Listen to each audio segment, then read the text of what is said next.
to what she said sports, the latest buzz. All right. So we get ready to talk some football. And we got some good combos for you. But first, I want to get some shout outs in. I want to shout out Battle Sports. I put the links, anything I shout out, the links are in the comments. So I want to shout out Battle Sports Football Club. And I love everything about them. It's OT7. Well, 7 on 7. We'll say it that way. OT7 belongs to overtime. I'm shouting them out as well. But let me tell you first why I'm shouting out Battle Sports. I love their marketing. I love the product. Y'all know I felt like there should be another football league. Now, mind you, this is still under 18.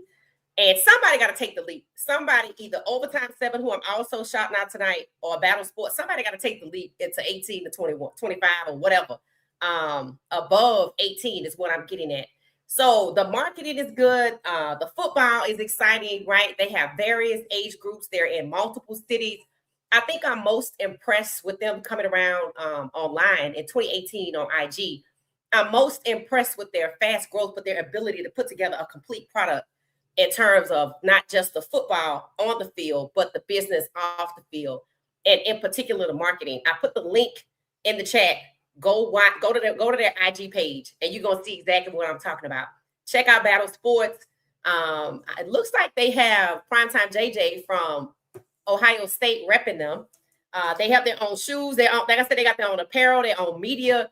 They're a full integrated company, and I love it, right? All I need to see from them is some analytics. So shout out to Battle Sports. Shout out to Primetime JJ. I guess he's wearing his shoes now. They say Battle. So when you see Battle on the apparel, that's Battle Sports. So go check them out. And then OT7, Overtime 7. So y'all know, we talked about RG3 had a club. I told y'all Gunna had a ball club. And that of course, I was at Cam's 7 on 7 tournament that he had out there. I think it was in Auburn, Georgia, about 2.5 hours from Atlanta. So I gave a shout out to OT7, put the link in the chat. Y'all can go check out the product. Their season is starting has started, and they announced their coaches. So I was really impressed with the coaches that they have lined up for this year. So I want to share that with y'all, so y'all can see they getting it together over there at OT7. And I told y'all, I noticed Overtime had gone from basketball, because they got OTE, the arena here in Atlanta, right? And State Farm is one of the sponsors because they're on the rims as well. And so it went from OT7, it went to overtime basketball, men's, women's, or boys, girls, however you want to call it. And I told y'all I noticed the OT football, but then I know they have OT7. So overtime is expanded. So that's why I said between Battle Sports with an excellent football product and overtime, what I think has an excellent football product as well. You know, they have media, they have apparel. Hell, they probably do stats at overtime. Let me tell y'all who the coaches are for this coming season. Y'all probably gonna want to watch, which is why I put the link in the chat. Check this out. Shout out to Overtime. And for all of these people, I don't know if these are their teams. So Jamar Chase is the coach for Team Uno. Shout out to Jamar Chase. Gunna, which is one of Warriors, he's gonna coach his own team. I told y'all he had his own team, so Gunna's back. They got Puka Nacua. I think he's still active in the NFL. That's his team, Team Puka. And Aaron Donald, which is AD 10th, that's his team. Shout out to Aaron Donald. Y'all know he retired from the NFL. And we got Cam Newton, C1N. Shout out to Cam. I've been to his tournament. I enjoyed it. Robert Griffin III, RG3. I've seen him play against Cam's folks before. So shout out to him. He's back with his squad. And all of these guys, as far as I know, have their own teams, and it's growing every year with the number of active players, retired football players that have their own teams. Torrey Smith, level 82. Shout out to Torrey Smith. And I'm not familiar with his game, but I think it's great. Derek Carr, I was surprised by this one. Derek Carr, 5 stars. He'll be coaching for them. I don't know who owns 5 stars, the club, but it's multiple people. LeGarrette Blunt will also be coaching 5 stars. So I think that that's pretty good. Again, not familiar with his game, but it's okay. James Jones, also coaching 5 stars. So again, don't know who owns 5 stars. Nick Collins, I think this is the Texas wide receiver. If that's that, Nick Collins. Shout out to him. He'll be coaching 5 stars. So if y'all know who the owner of 5 stars is, let me know. Unless they all are part owners. Maybe they did it that way. But Gunna, that's actually his ball club. So shout out to Nick Collins if this is the guy from the Texans. Shout out to him. If not, it's somebody else. But for them taking the time to coach OT7 or start their own clubs. Shout out to these guys. And if y'all need a model, a business model, I recommend either Overtime Sports or Battle Sports if you're gonna start your own football club. Shout out to these guys. I'm excited about that.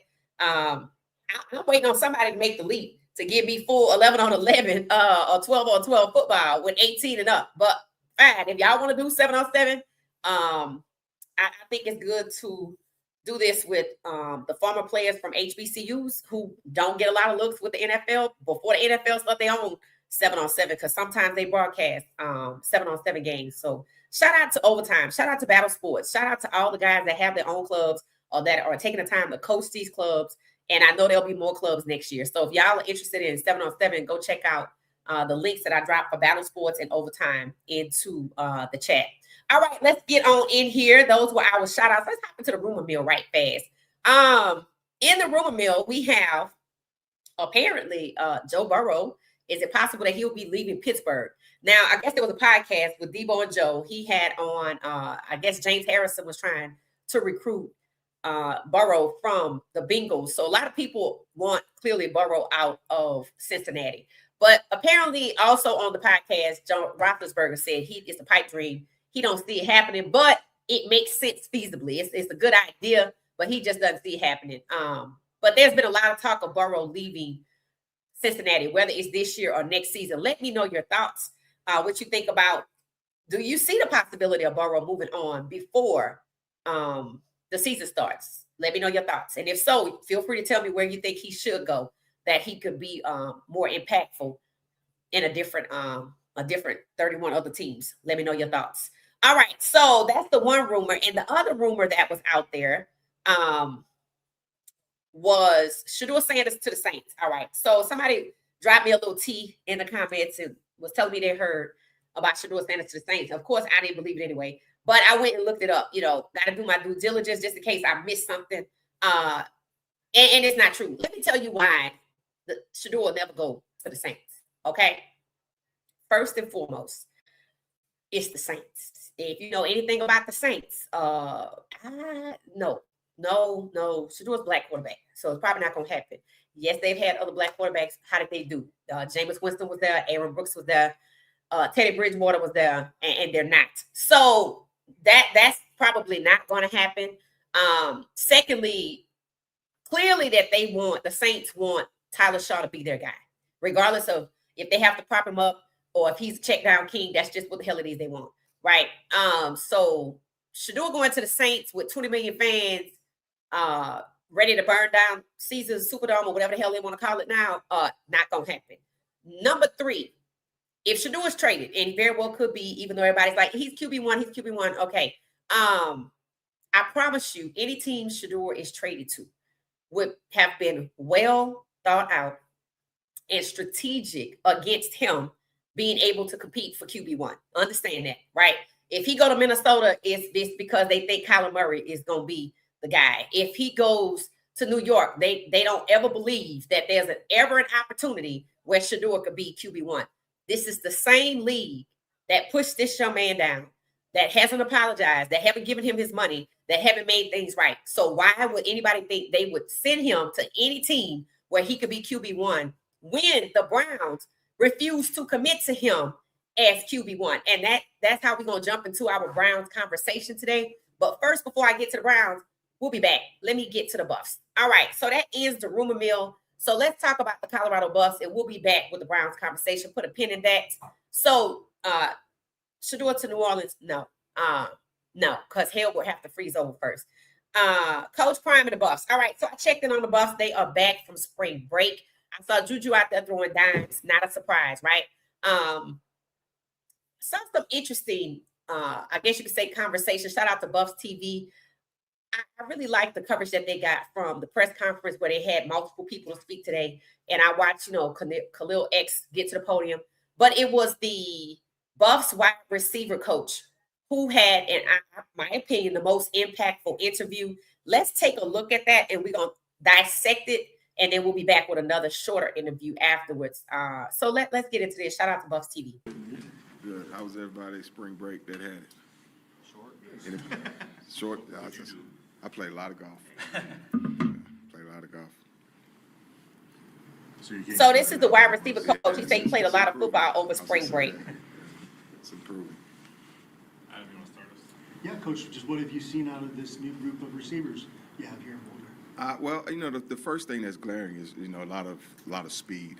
Okay, that's the one thing that we've definitely did a good job recruiting department, and obviously Coach Prime with his hand in the decision making with this class is improved the speed in the room. So we're excited about that, and then also, different type of player, right? Some guys that have done some things, accomplished some things at other places, and come in with some production. And so that's the thing that we're starting to see that now. So once we get a couple guys off crutches or whatnot, then we should have a solid group.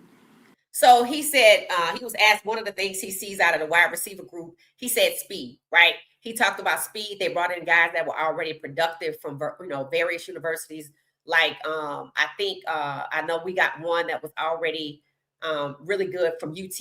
I think Moore, is that his name? So he's talking about those guys and talking about the speed that they have, and I'm really happy to hear that.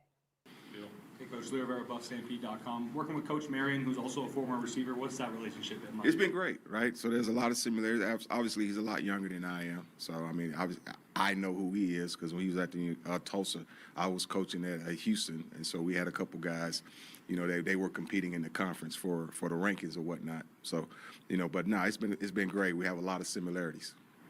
So they were asking him about Coach Marion coaching with him, and he was just telling how, they've been in the same, circles, even though Coach Marion is much younger than the wide receiver coach, Phillips at CU. But, he said it's been a good working relationship. I didn't expect him to say anything else. About Cornell entering his second spring in Boulder. What have you seen from him in terms of growth just from this last season? The same Cornell.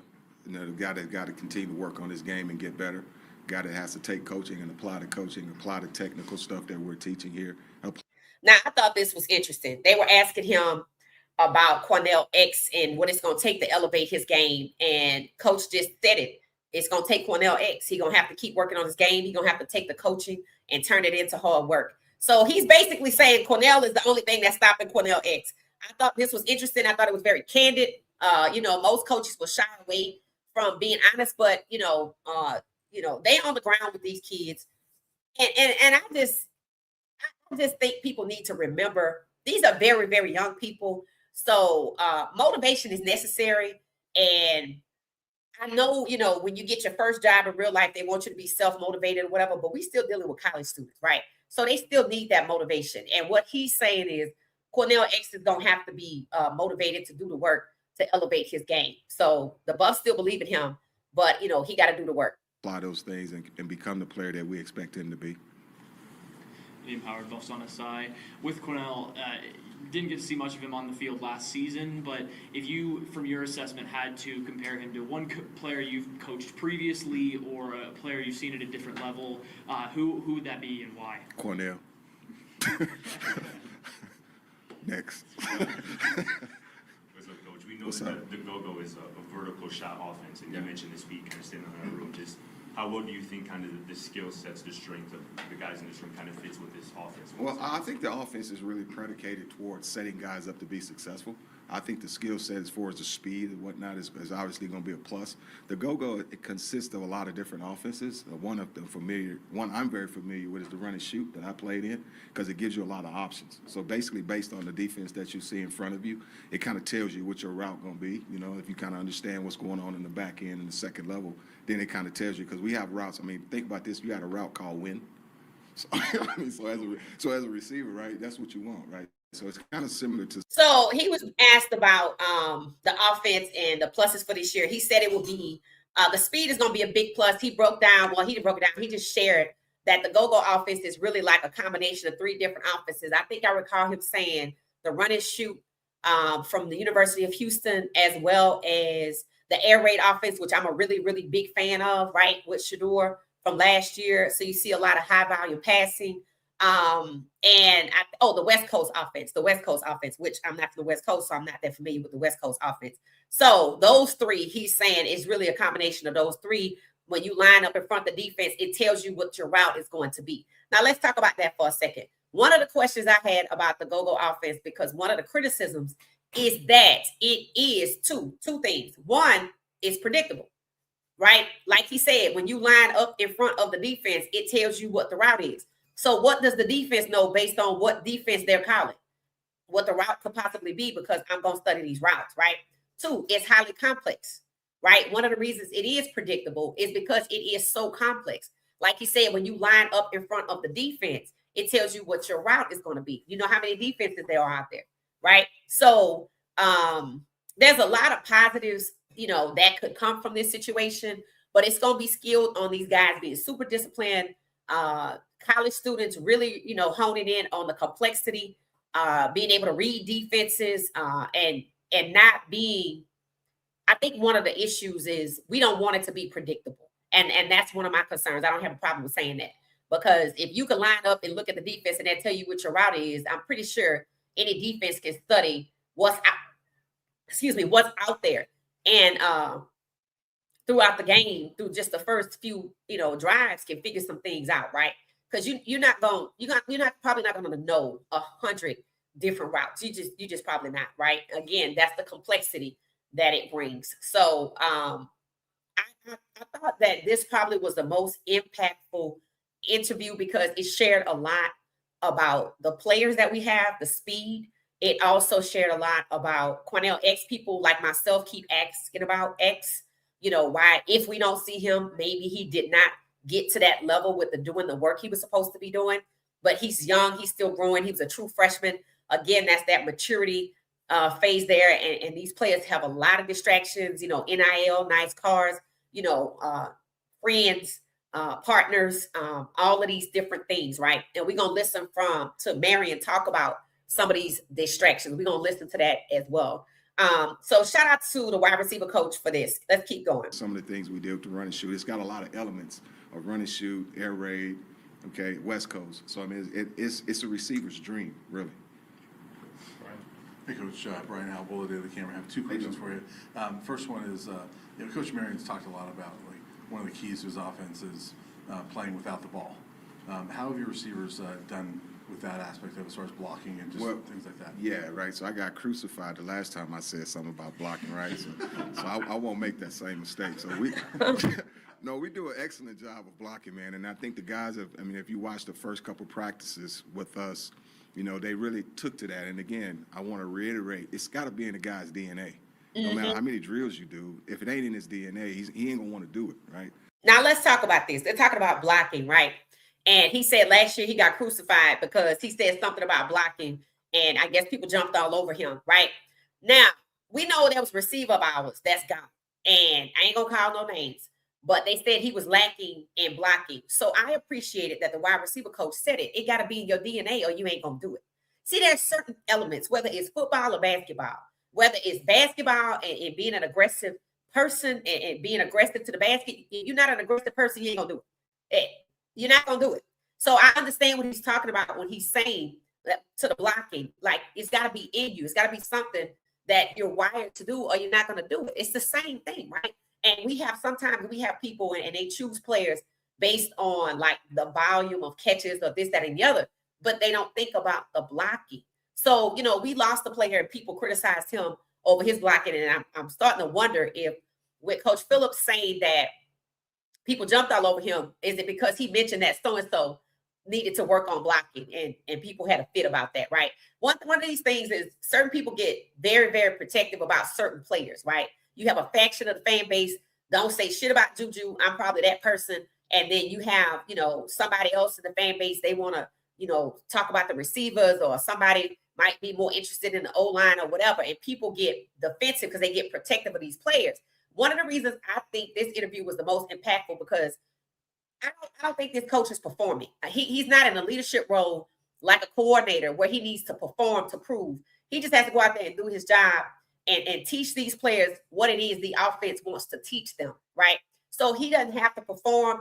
I think he was being candid, especially when he talked about Cornell X and saying what needs to be done, because there will be people asking, if we don't see Cornell X, why we don't see him? Because people ask the same question last year. So he just kind of gave us that insight, right? He gave us the insight into blocking. He's saying if you look at the practices, they're starting off with it. But he added, it's got to be in you. So the type of players they brought in, seemed like they brought in players that have speed on the wide receiver side, which is excellent. But they also managed to bring in players who are wired to block, which is an improvement for the program. So shout out to Coach Prime for that. And I think Coach Phillips actually credited Coach Prime with bringing in all of the players that are on the roster. So for people that wanted to know who's bringing in who, apparently they said it's Coach Prime. And that would include the quarterback position as well. So let's keep going. I mean, you guys do things every day that you probably don't want to do because it ain't in your DNA, right? But these guys have gravitated to that. Coach Shad and I have made an emphasis on playing the game with a certain level of physicality, right? And the physicality is not always putting your hands on people. It's a mindset. It's a demeanor. It's how you take the field, okay? It's how you approach practice. It's how you approach everything you do. That can show people that you're physical, okay? So to answer your question, they've done an excellent job of demonstrating physicality. And then I have the second question. Good for you, job. is on Hakeem. Obviously, second year with the Buffs, and was starting some games and got injured last year. Where is he as far as his recovery and development, things like that? Yeah, I mean, right now, it's unfortunate we've lost him for the spring. I don't know. They're talking about Hakeem. I think, is his last name Williams? Apparently he got injured. So they lost him for the spring, but he's not sure about the future. Know how long he will be out. He was coming along pretty well before the injury he sustained in practice a couple of weeks ago, man. So I feel bad for him because he was understanding what he needed to do in order to help us be successful offensively. And so hopefully, we get a positive prognosis and we get him back as quickly as possible.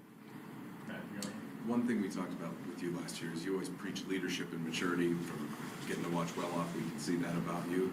We're talking about they're telling him, we noticed, from watching Well Off and other things, you preach leadership and maturity. This is very important. Listen to this part. Now, remember, this is the wide receivers coach. So leadership and maturity, and I'm going to follow this up with something.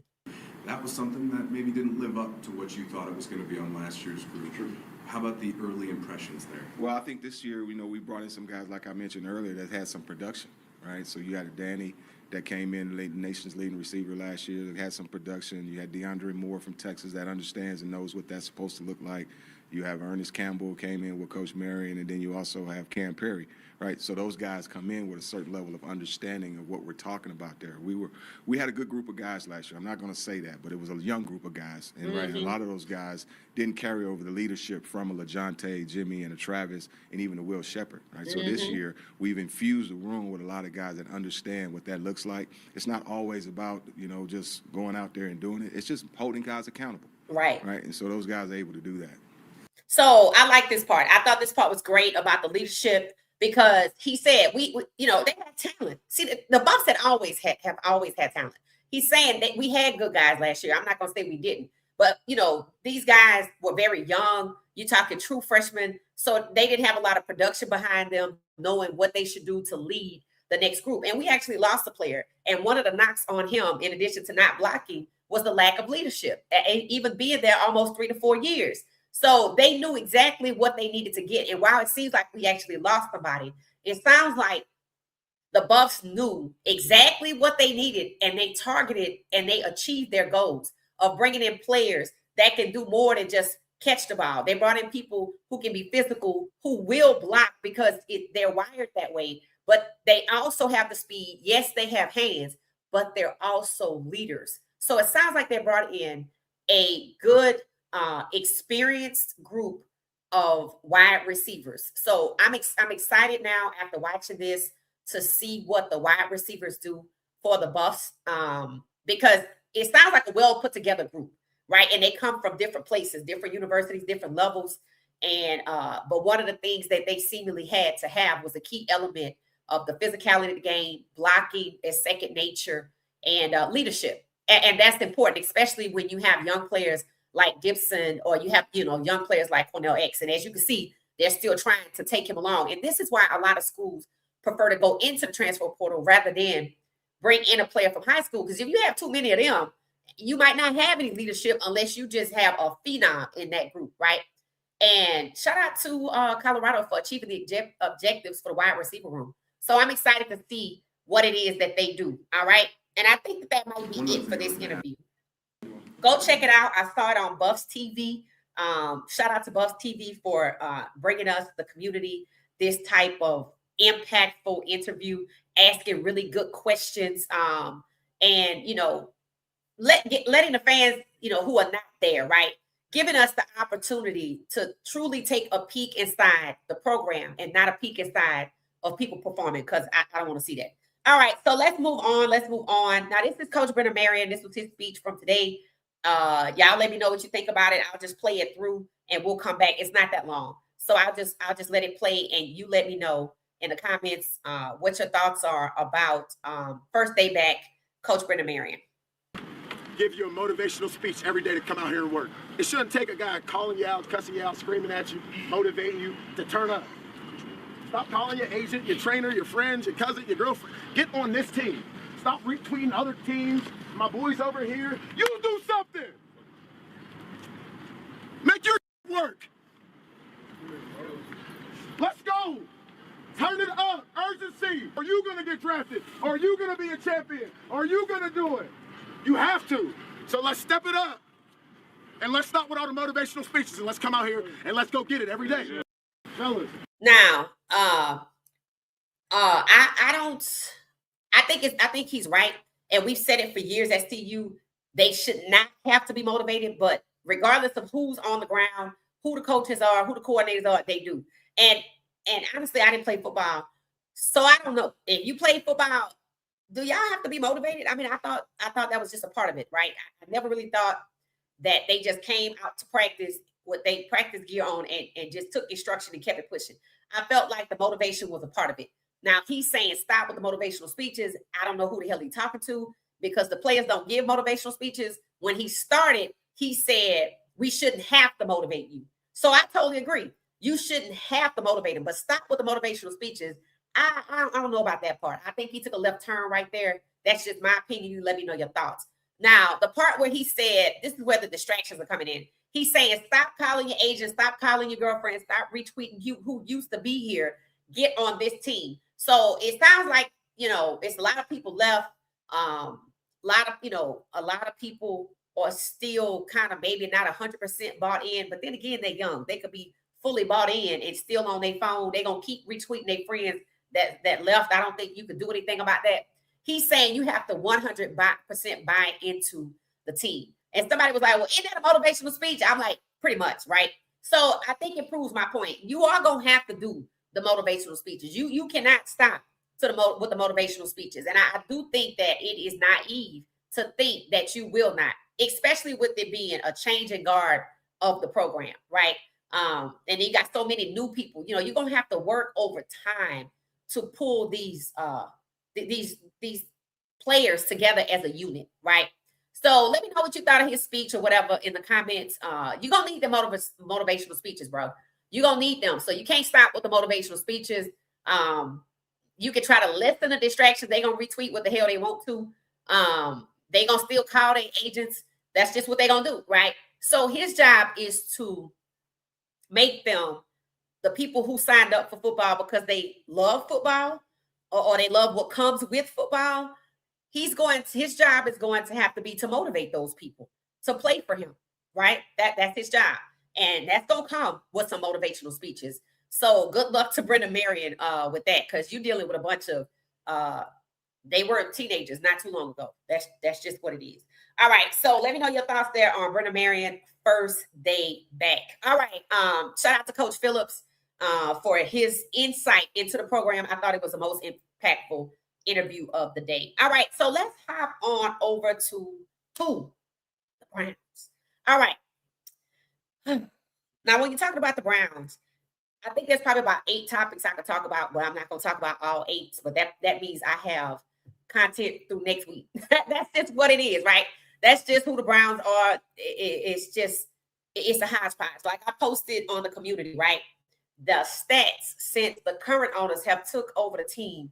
The record was like 78 to 150, 78 wins to 150 losses. I could just stop right there. See, you got to take into consideration who owns this team. When you're talking about is Shedeur going to be QB1, you have to take into consideration who owns this team. Now, one of the narratives about the Browns that makes it a clown show is this narrative right here. Shedeur will be started for week 1. Somebody else going to be started for week 2. Somebody else going to be starter for week 8. Somebody else going to be, that's the whole problem in a nutshell. Everybody wants to spin their wheels talking about if Shedeur going to beat out Deshaun. Deshaun probably going to play. Or excuse me, Shedeur and whoever they going to get out the draft or whatever free agent they're going to bring in, because we still have not seen that jaw-dropping move. It is excellent to think that Shedeur will be QB1. I haven't even heard anything else about a competition, right? There should be no competition, but notice that information is kind of stuffed in the corner quietly, right? Why? Because if you bring in somebody to compete against Shedeur from this class, and everybody today is saying Ty Simpson, it ain't gonna matter because Shedeur is better than Ty Simpson. Ty Simpson is not even like that, right? Which is why he was already a 3rd round prospect. I mean, they can draft him early like Tyler Shaw, but he still ain't like that. You can give him time to try to be better, but he still's not like that, right? It's not on Shedeur. It's his DNA. It's in him. It's all the hard work he's done, plus the DNA that Tyler Shaw and Simpson do not have, right? So I don't even entertain conversations about comparing Shedeur, competing with anybody out this draft, which is why I think they don't even talk about a competition no more. Because I do think what they're going to do is get somebody and then let Monken be the guy to say, well, yeah, I want to go with this guy. So just basically, this is what we want to do. Just like they did in the draft. You know, we just want to get Jackson Dart. You know, we never said not one time Jackson Dart was better than Shedeur. That's just our preference. That's what we want. That's just what it is. That's just what it is. And you know what people are saying? I should have put this in a rumor mill. You know what people are saying? Well, we're going to see if Monken is around for year 2. What the hell? So you hired him for a year? Do you see the instability? Why the hell wouldn't he be there? See, it started with the conversation of, is he going to make it to the new stadium? Now, today, it's if he going to make it to year 2.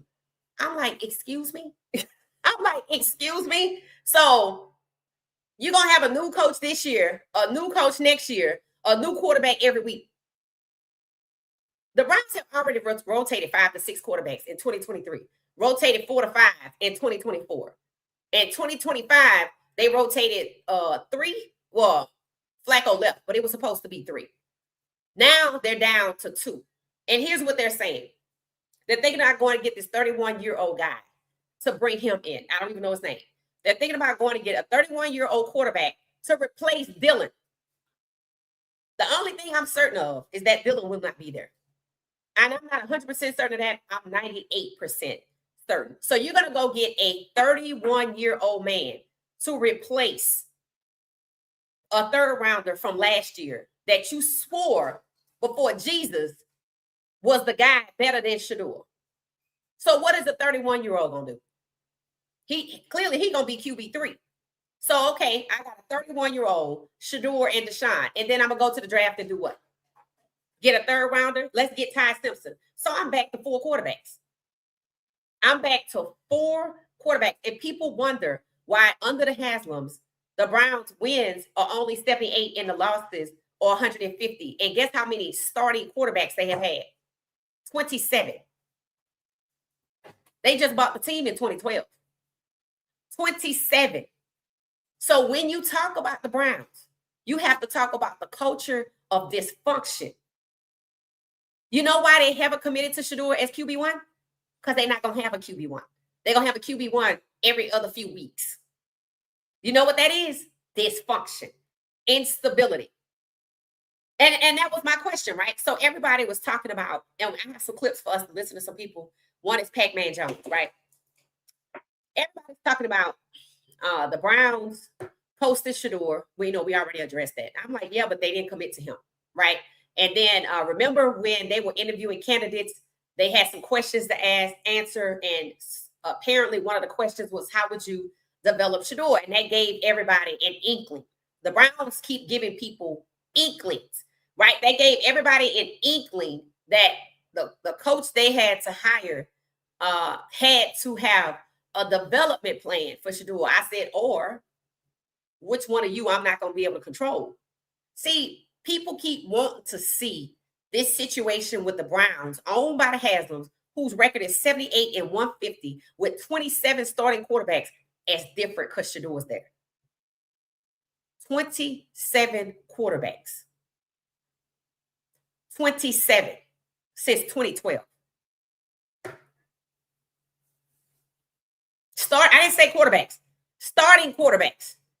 The reason the Browns have not committed to Shedeur is because they're going to do what they have always done.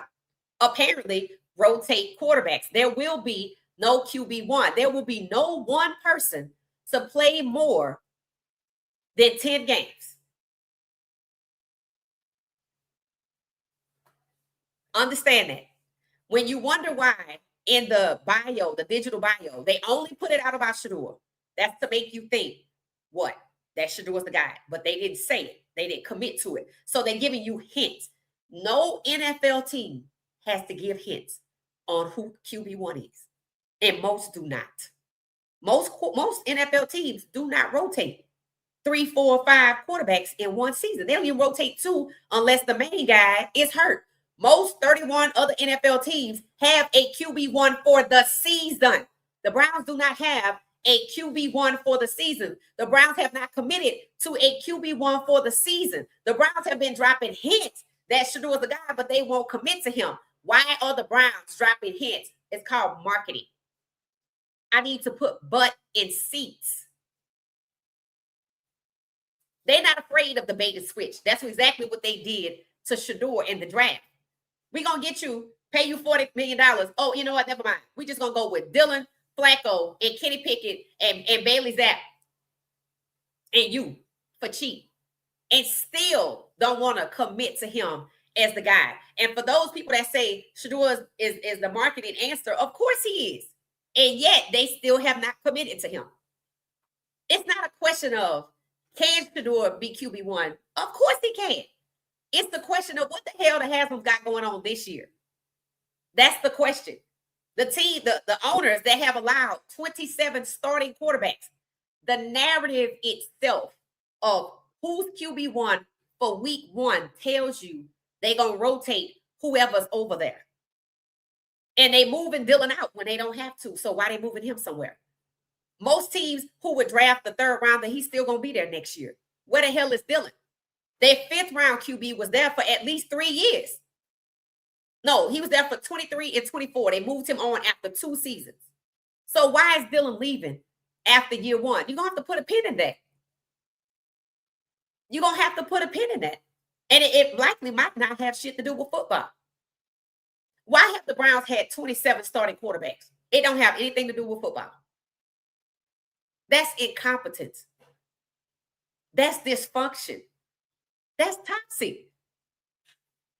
So how can your O-line get used to your quarterback if the quarterbacks have 2 different styles? They can't. It makes it difficult. Dylan was a game manager, so they surrounded him like Fort Knox.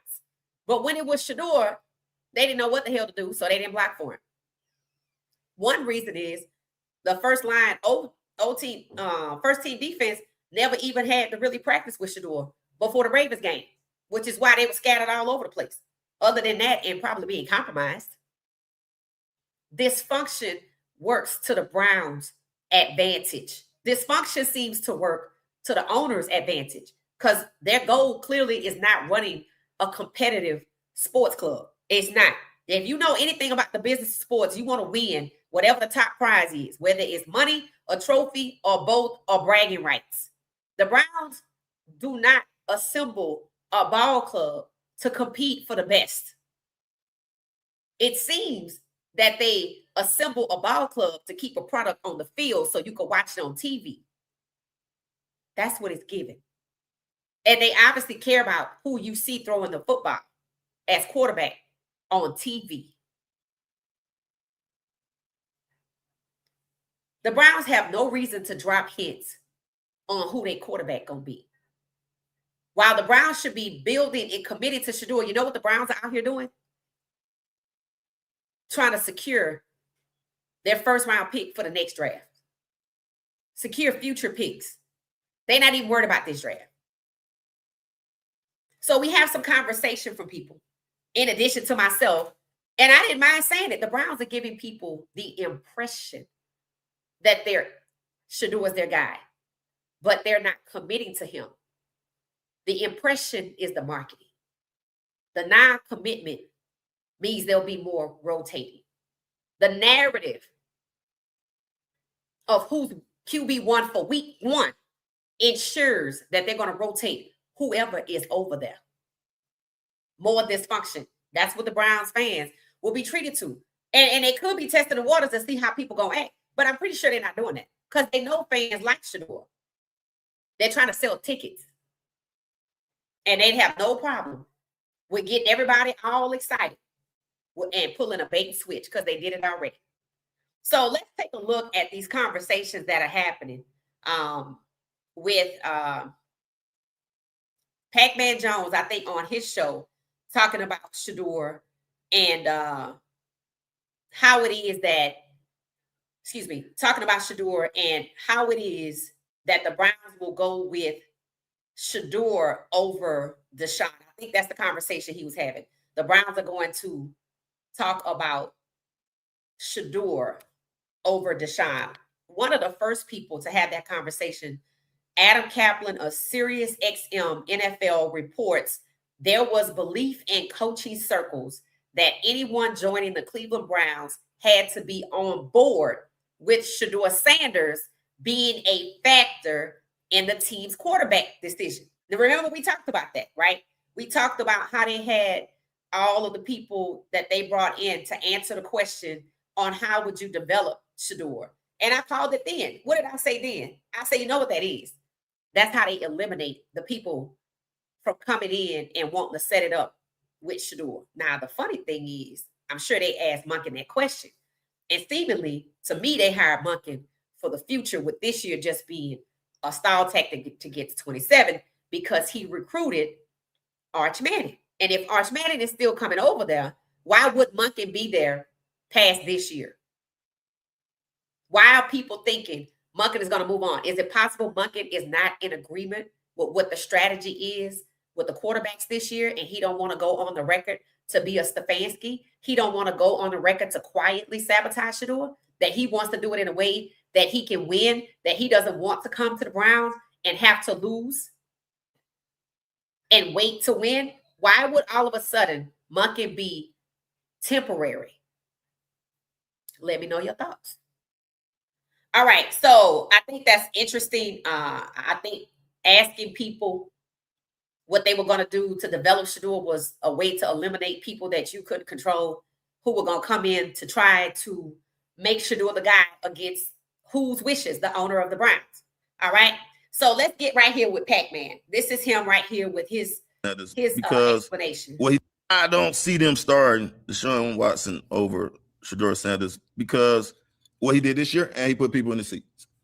Head coach Todd Monken in his first season is going to say, I like Shedeur. I'm happy Deshaun's healthy. Let's see how it plays out on the field. But this is a bigger decision from the top down in the organization, because if you do put Deshaun Watson out there and he does perform well, boy, you're really caught into that contract. So I think they kind of give the inside track to Shedeur, and I think that's probably the right decision overall. I don't see them starting Deshaun Watson over Shador Sanders because what he did this year, and he put people in the seats. All right, let's head stop coach right Todd Monken in his first season is going to say, I like Shedeur. I'm happy Deshaun's healthy. What he did this year, and they put people in the seats. Okay.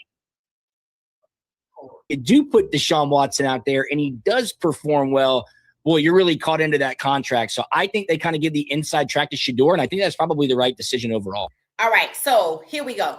All right. Because of the production Shedeur, this is Pac-Man.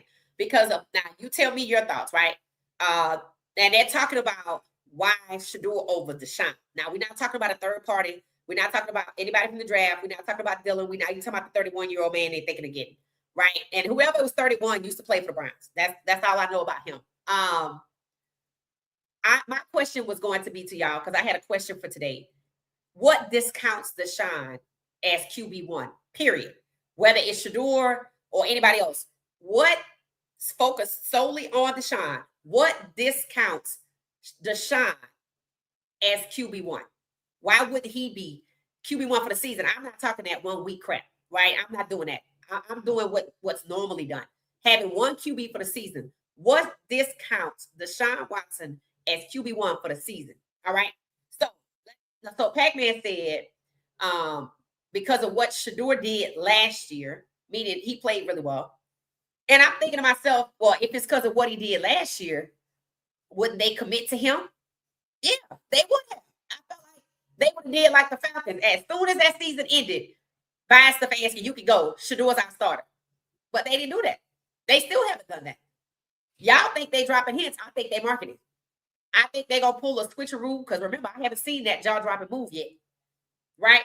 So I don't think you silently commit to a QB. I don't think you hint at who your QB is.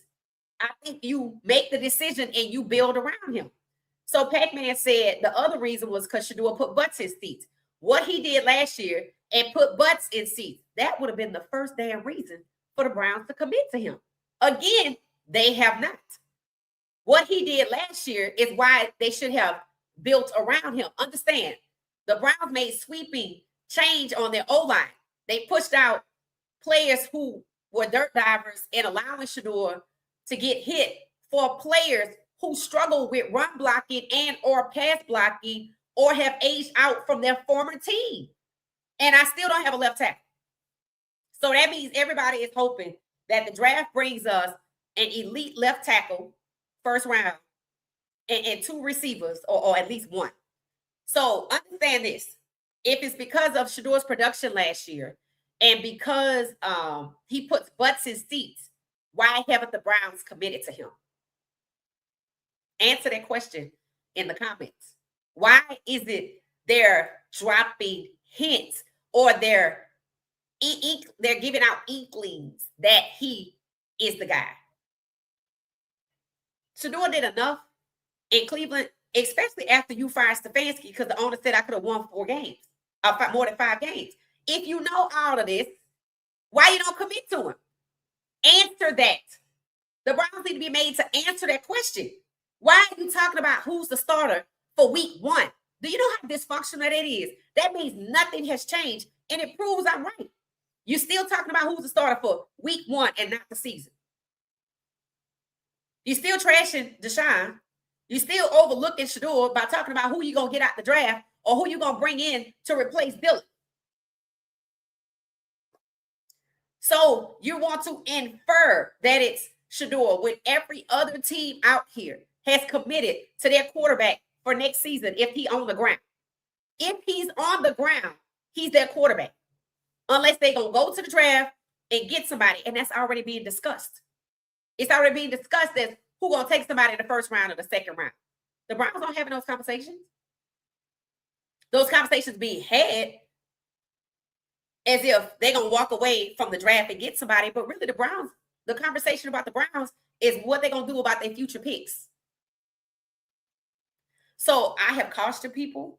You can't trust these people. You can't trust nobody with a 78 and 150 record with 27 quarterbacks since 2012.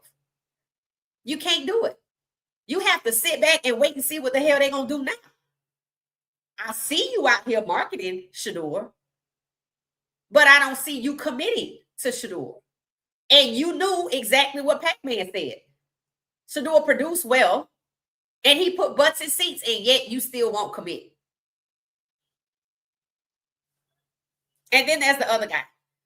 I think his take is interesting in terms of Deshaun. Let me take a listen to that one more time. I'm just going to start from the beginning if you're just not joining us. It's short, so I'm just going to start it over. I don't see them starting Deshaun Watson over Shador Sanders because what he did this year, and he put people in the seats. I think head coach Todd Monken in his first season is going to say, I like Shedeur. I'm happy Deshaun's healthy. Let's see how it plays out on the field. But this is a bigger decision. So he's saying that they'll compete for it. He's saying that they'll likely compete for it. And I like Shedeur. Let's see what Deshaun, let's see, Deshaun is healthy. I like Shedeur. Deshaun is healthy. Let's see what shakes out on the field. So there's going to be a competition between Deshaun and Shedeur. He's the only person that has said that recently, right? Tell me why you think Deshaun, what discounts him as QB1. And I, for one, am not worried about a competition between Deshaun and Shedeur. Deshaun was drafted in what year? 2017? Before Lamar, for sure, right? We push it on 10 years. Yeah, we push it on 10 years. I think Lamar was drafted in 2018. They're already talking about he should be retired because he's 28. He's my no, I'm only 28, but yet how much money did they give Mark Andrews? And how old is Mark Andrews? Is he 30? $33 million.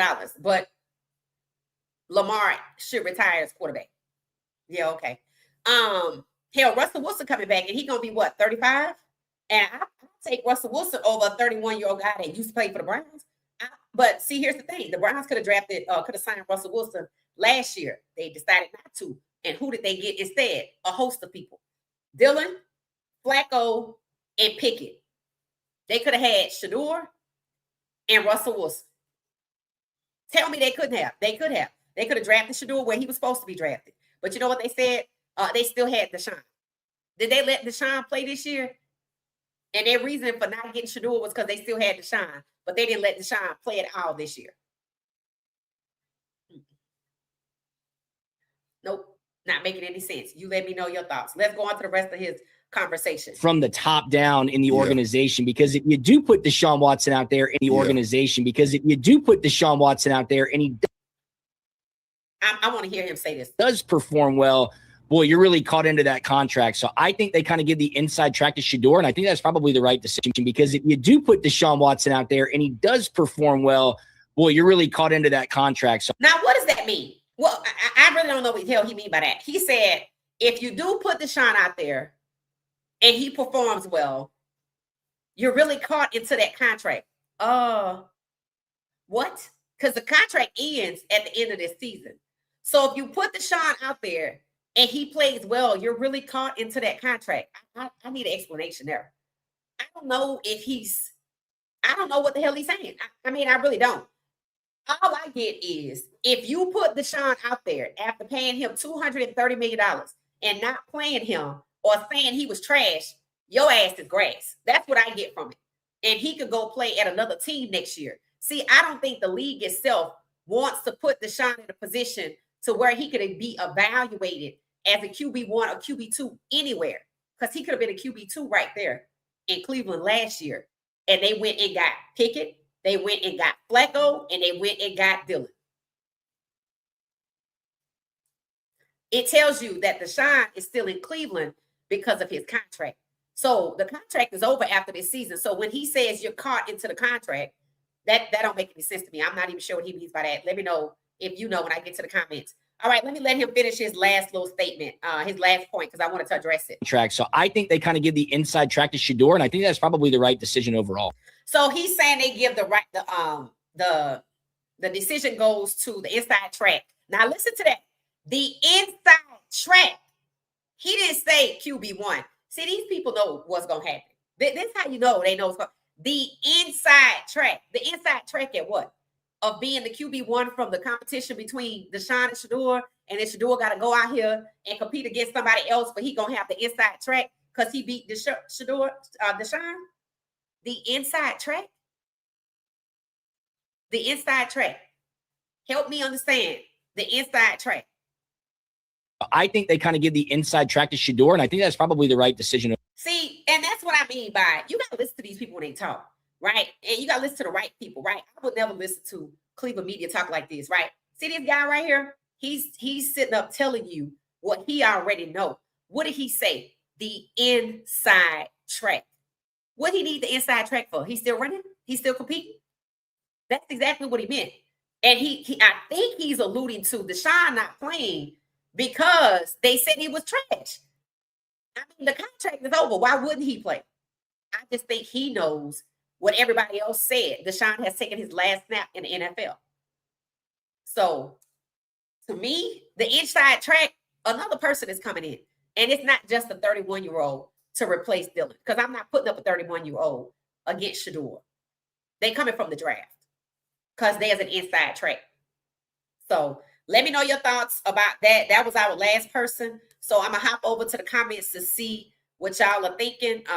Don't forget, I wanted to ask the question, why is it Deshaun? What do you use to discount Deshaun as QB1? And my takeaway from today is what makes the Browns so toxic and dysfunctional is the narrative surrounding the quarterback. They should already know who their quarterback one is. They should have publicly committed to the QB1. They should have already built the O-line around the QB1. They did not. They should have already got a receiver who was actually somebody that could be a wide receiver one, because they know for a fact they're going to trade Jerry Jeudy, right? So why didn't you get a veteran out of the free agency? You went and got somebody with 400 yards.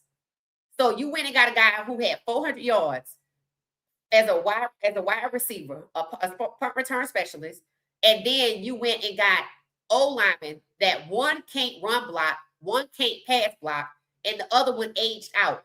And you signed Tevin Jenkins, who was a backup to a backup last year, never been a starter, drafted in the 5th round. So you're putting low-skilled people on the offense. I don't care who the hell the quarterback is. And that makes me think if they get a quarterback out the draft, they're not expecting that person to do much this year, but to do what Dylan did and block Shedeur. Because otherwise, they set Shedeur up for failure. Now, we know Shedeur can play with an incompetent O-line. We know that, right? But should he have to? Not with all of this marketing they doing with him. Why wouldn't the hell would you go get elite on the O-line, use those 9 picks to bring in some elite wide receivers, trade up to get Cornell Tate and Jordan Tyson? You didn't get any receivers that were available who had chemistry with Shedeur and Deshaun. People are overlooking all of that. They overlooking all of the moves that were made. Actions speak louder than words. The moves that were made were not conducive to Shedeur being highly successful. The fact that I didn't get DeAndre Hopkins or anybody, and not even considering Jordan Tyson, who Shedeur has chemistry with, that's what you do when you have committed to Shedeur. You get Jordan Tyson. Other teams are getting players that have chemistry with their quarterbacks, not the Browns. The Browns are building a team as if they don't know who the quarterback is, and whoever it is, I don't want them to be successful. So they're not going to spend too high in the draft on a quarterback. But I will get somebody that can make it more extremely difficult or damn near impossible for Shedeur to play the majority of the games, which is exactly what happened last year. Shedeur played more games than Dylan, but he only played 7. They only have the Browns winning 6 games this year. Let's see what happens. All right, head into the comments. Let me see what y'all are thinking. Deshaun Watson trade date was March 18, 2022. But when did he play in the NFL? When did he play in the NFL? Let me know when Deshaun got to the NFL, because I don't even know how old he is. Yeah, I don't even know how old Deshaun is, to be honest, to know if people are saying he should be the starter. Well, they're saying Shedeur should be the starter over Deshaun, which I don't have a problem with that. I think they should have already made that commitment. It said, remember, being a jack of all trades, a master of none, means you do things well and you're not a bum. Oh, that's facts. That's facts.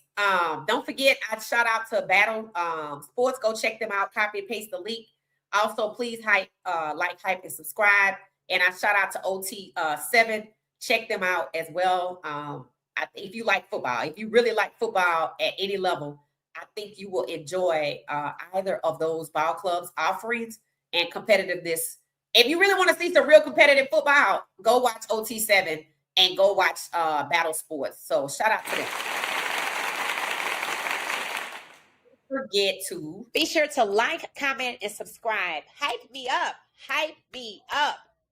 All right. So I'm just going through the comments. So thank y'all for riding with us this far. We appreciate it. This is where we get in and start having some dialogue.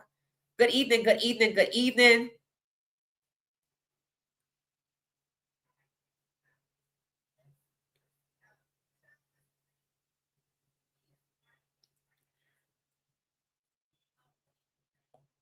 All right, I see the community shouting everybody out. Shout out to y'all. Seeing and still believing on Joe Burrow leaving. Yep.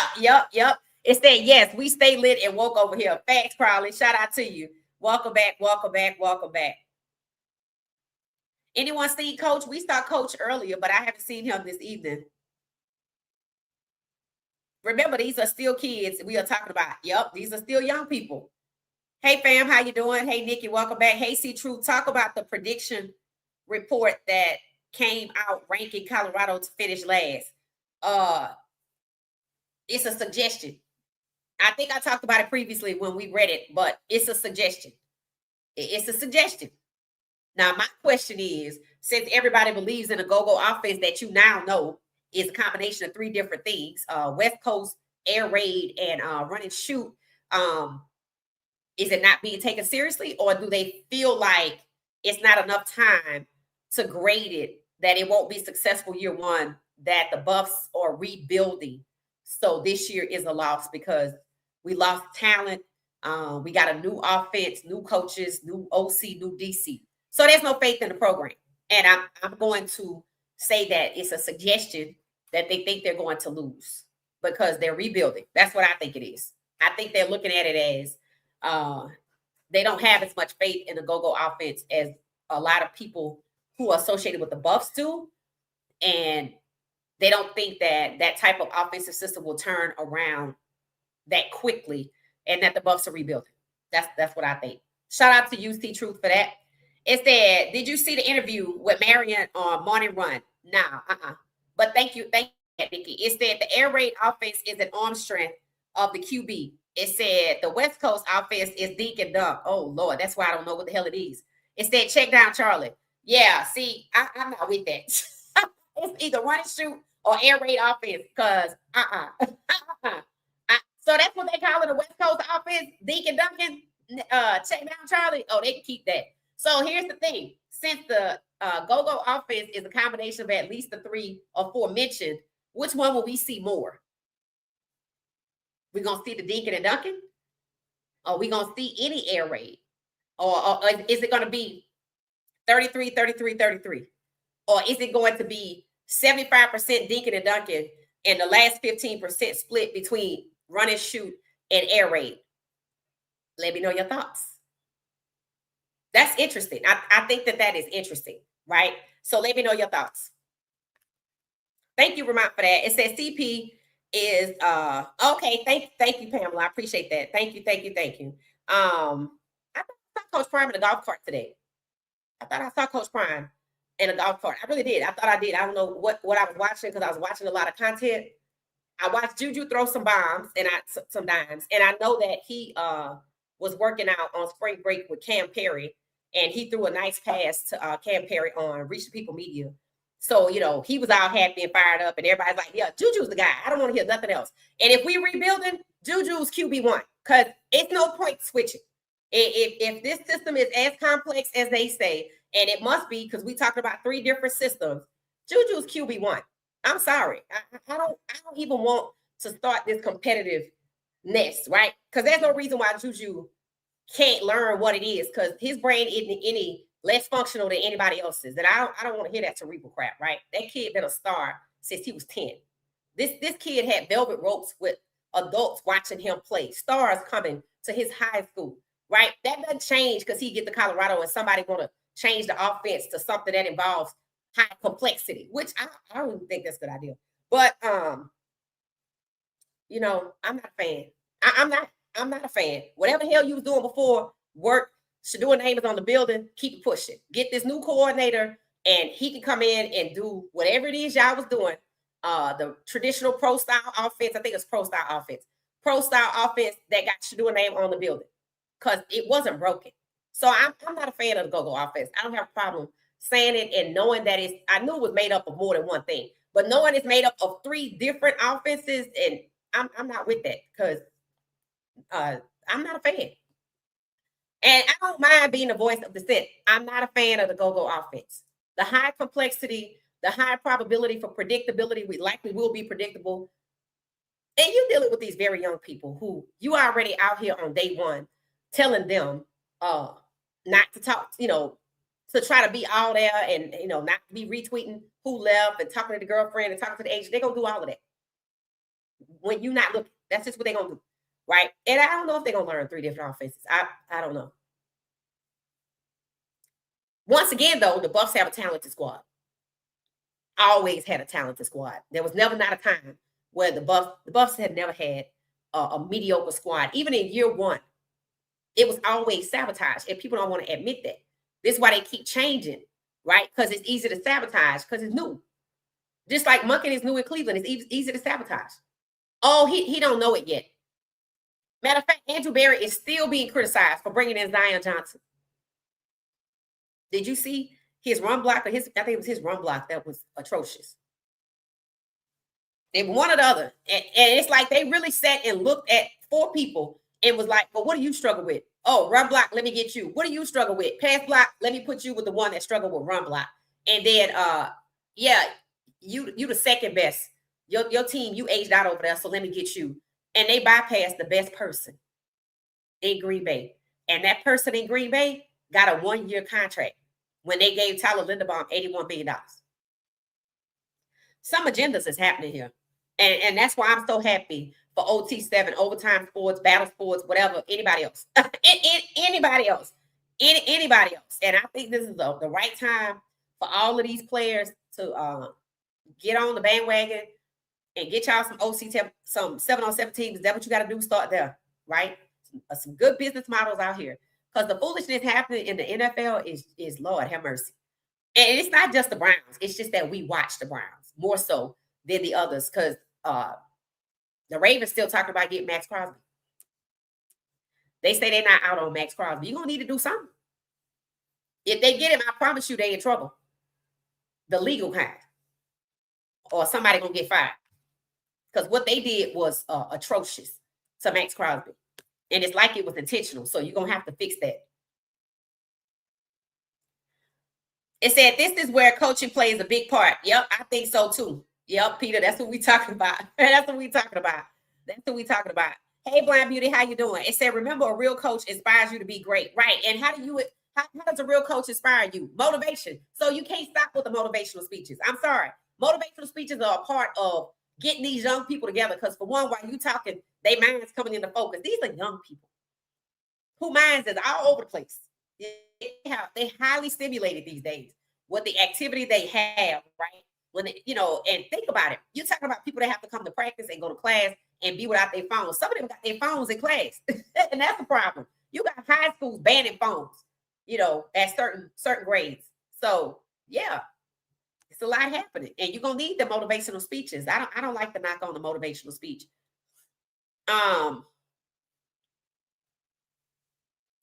It says Shedeur was right when he said they didn't have any alphas, meaning they needed leaders last year. Yeah, last year. He did say that.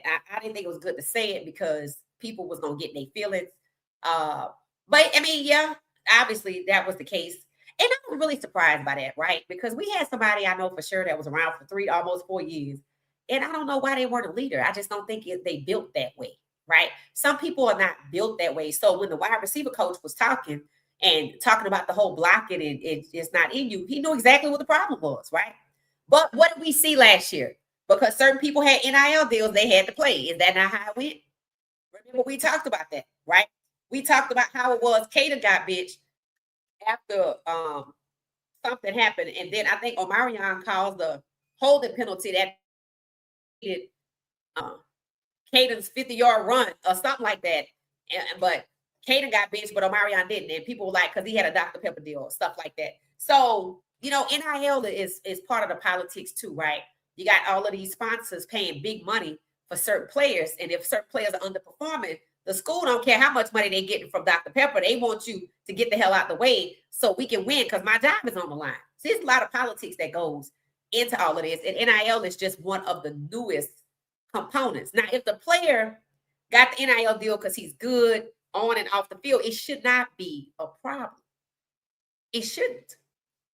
But if they got the NIL deal and then suddenly they began underperforming because they came for the money and they got the money, I mean, that's a problem for the team because what you going to do? You going to upset the sponsor? Speaking of sponsors, remember Buffalo Wild Wings asked Colorado publicly, do they want to hang out and do a patch on the uniform? Does anybody know what happened to that? That's the business of football. Does anybody know if they're going to do it? Because I didn't hear anything else. Not that they needed to tell us publicly, but since Buffalo Wild Wings asked publicly. I figured maybe somebody would have an update on if they're going to actually do the deal. Hopefully they did the deal and not said no. That would be interesting if I don't see a Buffalo Wild Wings patch. Because they asked publicly. So it was like they felt like it was a sure shot. It said my coach has to give me a hoop and holler speech then earlier then either I need a new coach or a new sport. I mean, here's the thing, no, that's you. What about the other people on the team? Like everybody knows, everybody on the team is not created equal. And I still say you dealing with young people. But hey, I didn't play football. So any football players out there, y'all need these motivational speeches before practice? Let me know.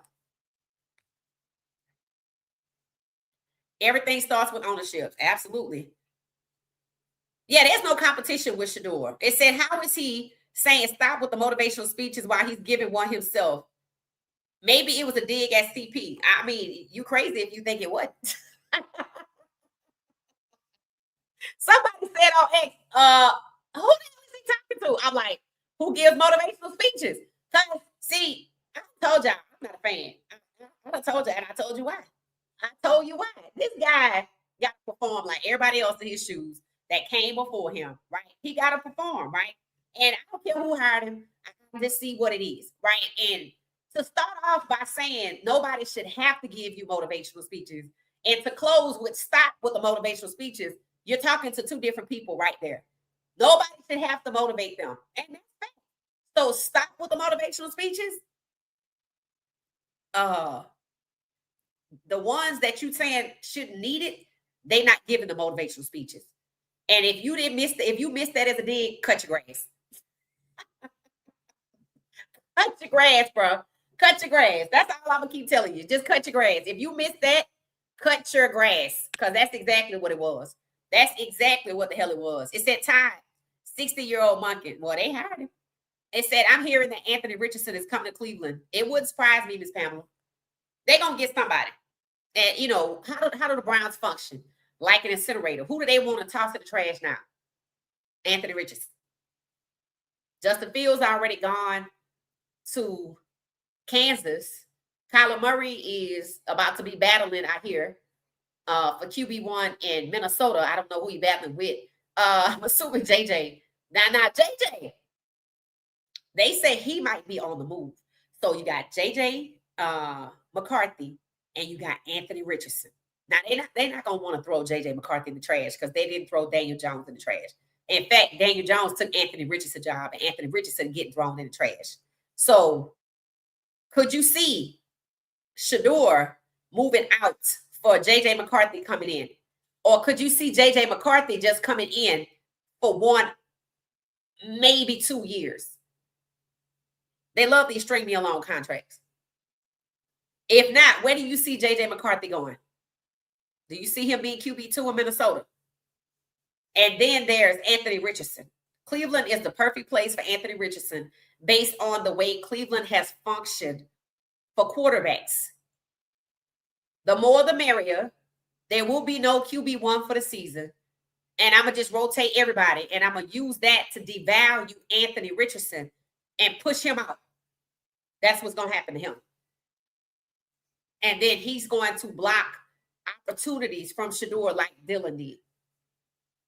So out of Anthony Richardson and JJ McCarthy, I could see Anthony Richardson coming to Cleveland because look at the quarterbacks they have had in Cleveland since 2021. Remember, they pushed out Baker Mayfield to get who? Deshaun. They rotated 6 quarterbacks in 23. And when Deshaun got injured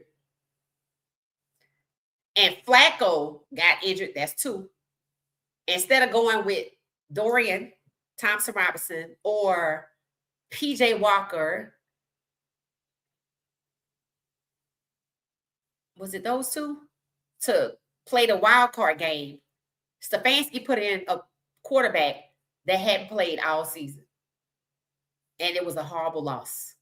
So rather than give the opportunity to the black guys, and I'm over here bringing in black guys just to keep them over there, I'm not doing nothing with them other than devaluing it and pushing them out, Anthony Richardson, because that's how the Browns function, as an incinerator. And they keep sending black quarterbacks. Who was it they talked about Dante Moore going to? The Browns. Who did they talk about Trinidad Shamblers going to? The Browns. Who might be the first NFL team if he get drafted at all? For Taylor Green. So Anthony Richardson fits based on the dysfunctional way the Browns conduct business. And yeah, they're really a clown show for talking about QB of week 1. That's why you got to listen. Who's the QB1? Who's the starter for week 1? That means they're continuing with the tradition where they've already had 27 quarterbacks. It's that AB is preparing his resume now. He should be. He should be. It said Cleveland media is toxic. Yeah, I don't even watch them. It said the Browns don't give them time to gel. Right. And that's the goal. That's the whole goal, Amber. They not trying to give them time to gel. In fact, I don't want y'all to gel. I don't even want y'all to like each other because y'all ain't going to be here next anyway. One of y'all going to be gone. Whether it's on the O-line, separated from the quarterback, or another quarterback for the O-line, or all three of y'all going to play. And Deshaun is a true dual threat. Shedeur is probably a hybrid mobile pocket passer. And Anthony Richardson is a dual threat from what I can recall. But they want him gone. So that's probably who it's going to be. I still don't consider that a jaw-dropping shake-up for the quarterback room because that's just the Browns devaluing black quarterbacks, something they've been doing steadily, I would say, since 2022. Look at who the quarterbacks have been. Look at where they are now. And they were doing it before then. Deshaun Kaiser. What's the guy name that's still over there in Arizona? Jacoby Brissett. RG3. Tyrod Taylor. Deshaun Watson. Shador Sanders. PJ Walker. Dorian Thompson-Robinson. Jameis Winston. That's a lot of quarterbacks, ain't it? That's a lot of quarterbacks. How many quarterbacks, starting quarterbacks, have the Kansas City Chiefs had since 2022? The Browns not trying to get nowhere. They function as an incinerator. Anthony Richardson is still having high school nightmares. He probably is. I don't even know how he got to be a number 1 prospect, if we just going to be honest. His stats weren't, I don't even think he was above 56% accuracy, so I don't even understand what that was about. Hey, Coach, how you doing? They were looking for you.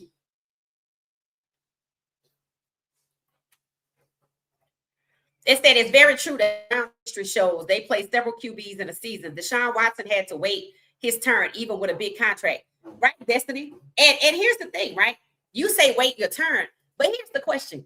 Do you really pay somebody $230 million to sit on the bench?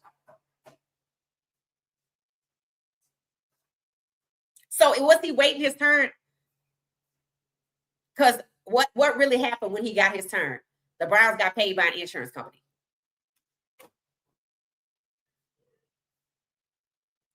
That's it. That's it. The Browns got paid by an insurance company for Deshaun's injuries. And I wonder how many times that happened. It said Dylan was Stefanski's guy by him bringing an improved Gabriel to Atlanta. Oh, Tua. Yeah, right. So why didn't if we know it's obvious Stefanski brought in Dylan, why get Tua? Why does it not get Dylan? Are they gonna leave Dylan hanging? Y'all think? Are they gonna leave him hanging, or they get ready to cast off him? What I mean by that? Cut and trade, or trade and cut, trade and cut. If he moves, this is the trade, and then he gonna get cut from over there. And he can't say nothing. I'm sure there's a reason why he can't say nothing. Because why didn't he go with Stefanski? Dylan was a lot to go with Stefanski, right? You got Tua, who's Polynesian just like Dylan, but you ain't get Dylan. Let's see what Dylan end up, and more so, let's see when he moves. And if you getting a 31-year-old player that's not in the league and you going to trade Dylan, what the hell is Dylan's trade value? Let me know your thoughts. It said, this is most definitely the Flyers chat room. Yep, thank you so much. Thank you for holding it down. It said, is Dylan leaving officially? I'm pretty sure, even based off what Andrew Barry said, they have been more telling about Dylan leaving than they have about Shedeur being QB1. They have made it known and saying things like people may have forgotten about Dylan, but we remember him eternally, and he'll do well somewhere else. Yep. That's how you know. And that's not a hint. That's not a hint. That's not a hint at all. Let me see if I can find the exact words.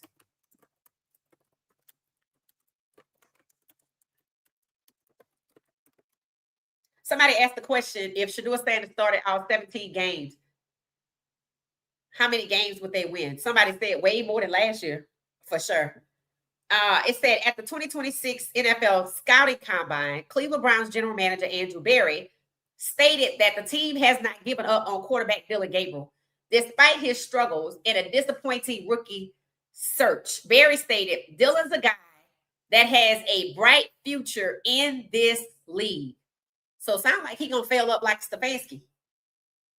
Despite rumors of potential departure, Berry insisted he may be forgotten as externally, but he's not forgotten to us. I don't know.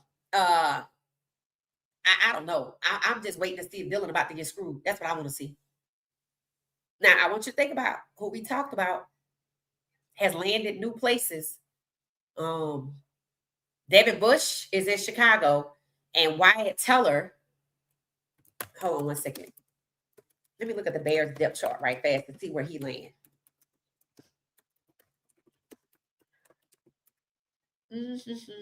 Wyatt Teller landed in the Houston Texans as a starter after being shelved with a fake injury in Cleveland.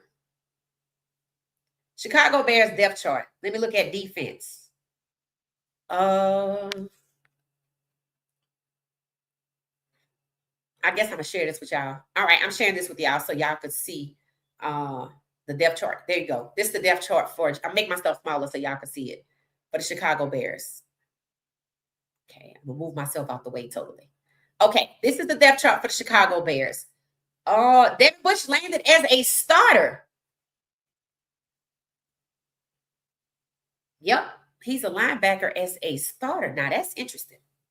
How the hell did he land as a starter in Chicago? I don't know. I guess they didn't have nobody else. And Kobe Bryant, if this is the right Kobe Bryant, I think he came, free safety. He came over from Atlanta. He went undrafted and suddenly he a starter. Now that's just crazy. Because his money is all jacked up there, right? And he could have got drafted as a starter then, but he wasn't. So Devin Bush is a starter. And what y'all think about that? What do y'all think about Devin Bush being a starter in Chicago?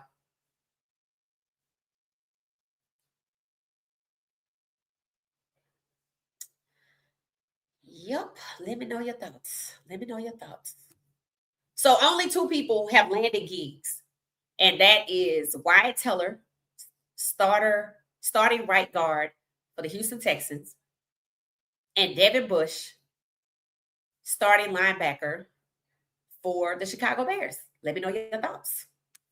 I find that very interesting.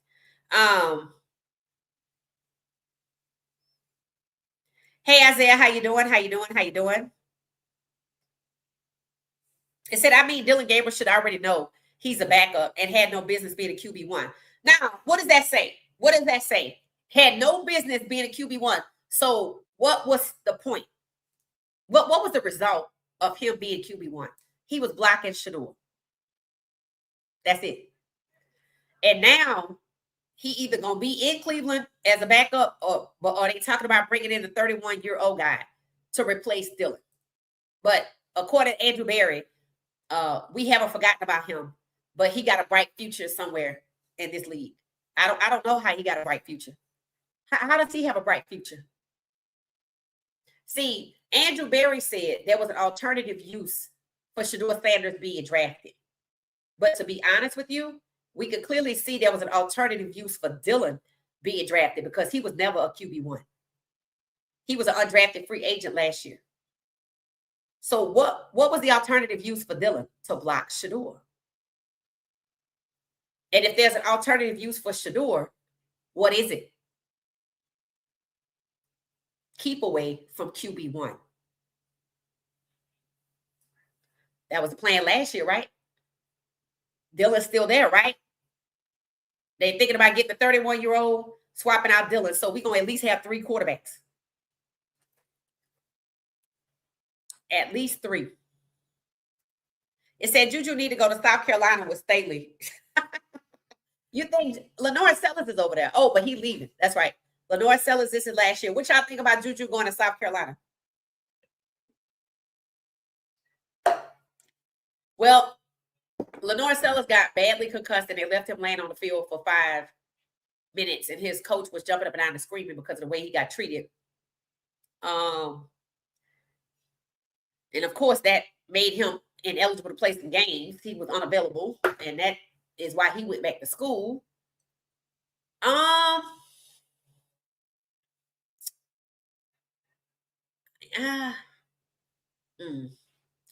They don't need another quarterback, right? And I was watching Juju play today. He was fired up out there because of how well he was doing, right? You know, and I just don't know if South Carolina is the school, but the conversations are being had. You can best believe that. They're being had. You think people didn't see the predictions for them to finish last with that kid on the team?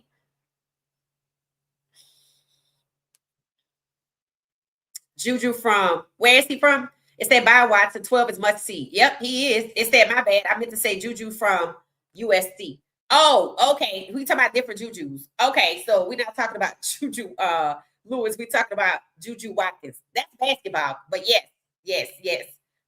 We were talking about that earlier. So thank you for that. Thank you for that, Amber. It said if Deshaun wins, Arch Manning has to wait to play. Okay, so y'all saying Deshaun contract ended 27 and not 26, right?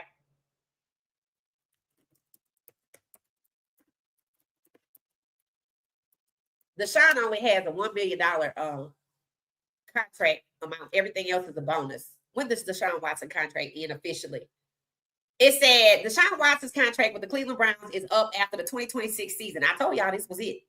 So when he was saying something about buying into that contract, Deshaun is done. When they said Deshaun will never play another snap, and he didn't even play a snap last year, even to block Shedeur, they'd rather Shedeur play than Deshaun. What does that tell you? And he could play. So Dylan can't play. Stefanski didn't even play Deshaun, and he could have.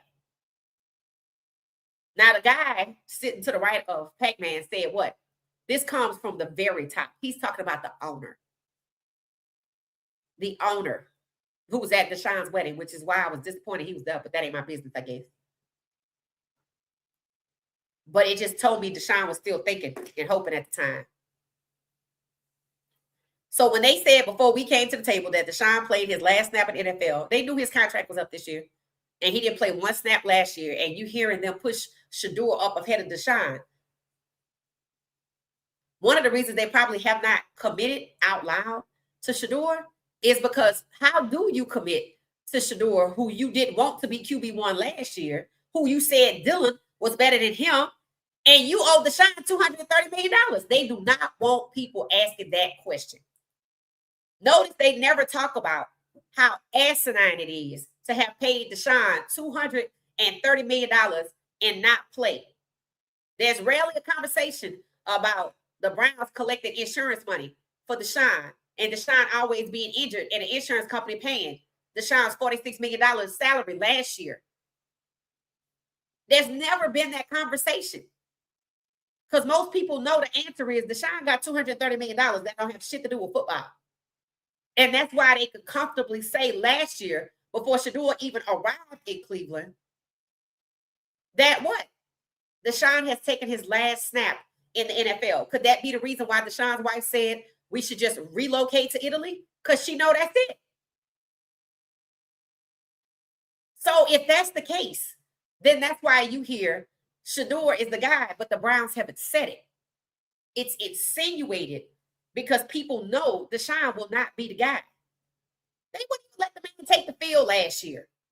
The part I don't understand is why the guy said if you let Deshaun go out there and play and he ball out, you'll be bought into that contract. That contract is toast.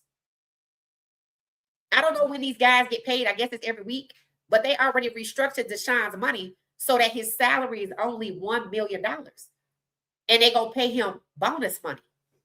If Miami could take a $99 million dead cap hit on Tua, the Browns can move Deshaun. If the Denver Broncos move Russell Wilson, they can move Deshaun. Seemingly, Deshaun is being contained in Cleveland. And when Shedeur was sent there for little to no money, he was to be contained. But that hadn't happened yet. That hadn't happened yet. They can't resist the marketing. They can't resist the likes and clicks. They can't resist having Shedeur listed in the store, on the store's page, as one of the most popular or one of the best players, along with Myles Garrett. Shedeur and Myles Garrett technically are supposed to be the leaders of this team. Myles Garrett on defense, Shedeur on offense. But yet the Browns haven't committed to Shedeur. Why not? Your clothing store has. Your sports apparel store has. Your social media team has. So why haven't, like the guy said, sitting next to Pac-Man Jones, why hasn't it come from the top? The same top that has a 78 and 150 win-loss record, who had 27 quarterbacks since they bought the team. That's the same top that people are waiting on to commit to Shedeur. Good luck with that shit. He gonna have to be in legal trouble up to his $1 billion ears before he do that. And it could happen. But that's what it's gonna take.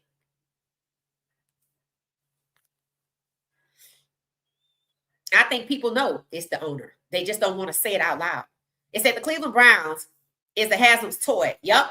Which provides entertainment. It said the teams is a means to fund their oil ventures. It said, I'm sure this is common with billionaires. It could be.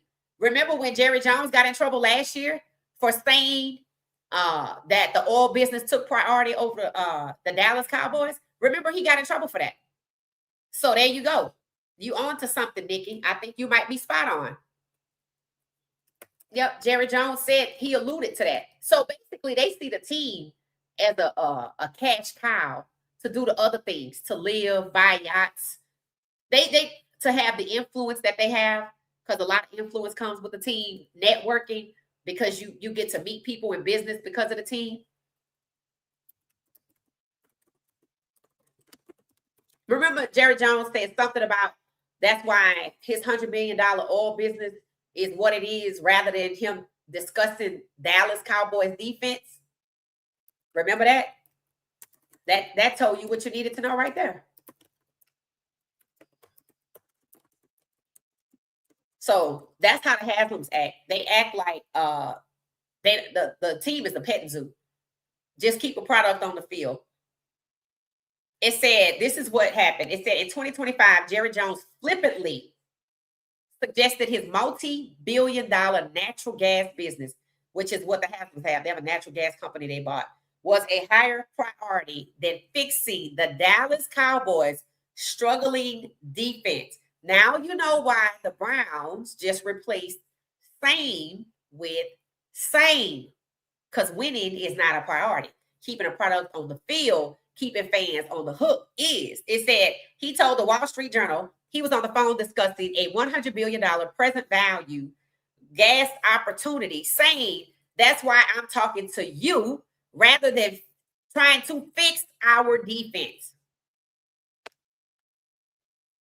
And that's the owner of an NFL team. And this is why I'm telling y'all about these other football corporations out here and wondering who gonna be bold and brave enough to go to 18 and up with their ball club. Because it's fans that's ready, because this shit is ridiculous. Not only do they not value the players, they don't even value the team. The guy in Miami said that Formula One or NASCAR racing, something he just ventured into, makes him more money than the NFL does all year. I think he said in one event or 1 month, he makes more money from racing than he does in the NFL all year. I'm like, sound like you need to sell your team. Let me tell y'all something. If some people can't be the captain, and the captain of these ships are the quarterbacks, because that's who the fans see. See, the fans don't really see the owners anyway, so they're not technically the captains. I mean, they are, but they like to control who the quarterback is. They care about controlling who the quarterback is more than anything. Look at how much they just paid a wide receiver from Seattle. People are like, why would you pay him that kind of money? Now Zay Flowers is holding out for that kind of money, right? They don't care. But when it comes to the quarterback, that's where they care. And when you hear me say, if some people can't be the captain, meaning choose who the quarterback gonna be, their preference, they'll sink the whole ship. You think it's a coincidence that these owners get loosey-goosey at the mouth? Talking about, well, I make more money from racing than I do with the NFL team I bought. Jerry Jones being sassy. Talking about this why I'm talking to you rather than fixing the Dallas Cowboys defense. And the Browns, they just ain't said it, but that's what they're doing. Just keep a product on the field, because how much they get each 32 teams split triple-digit millions and add TV revenue that's now split across how many apps to watch a whole season? They don't care about it. Why do they own it? And let me ask you a question. If the team was majority white, would they care about it? Would they be as flippant? Would they be out here bragging that they make more money from racing? Would they treasure racing more, natural gas more? Would it only be ad revenue, TV revenue, if the league were majority white?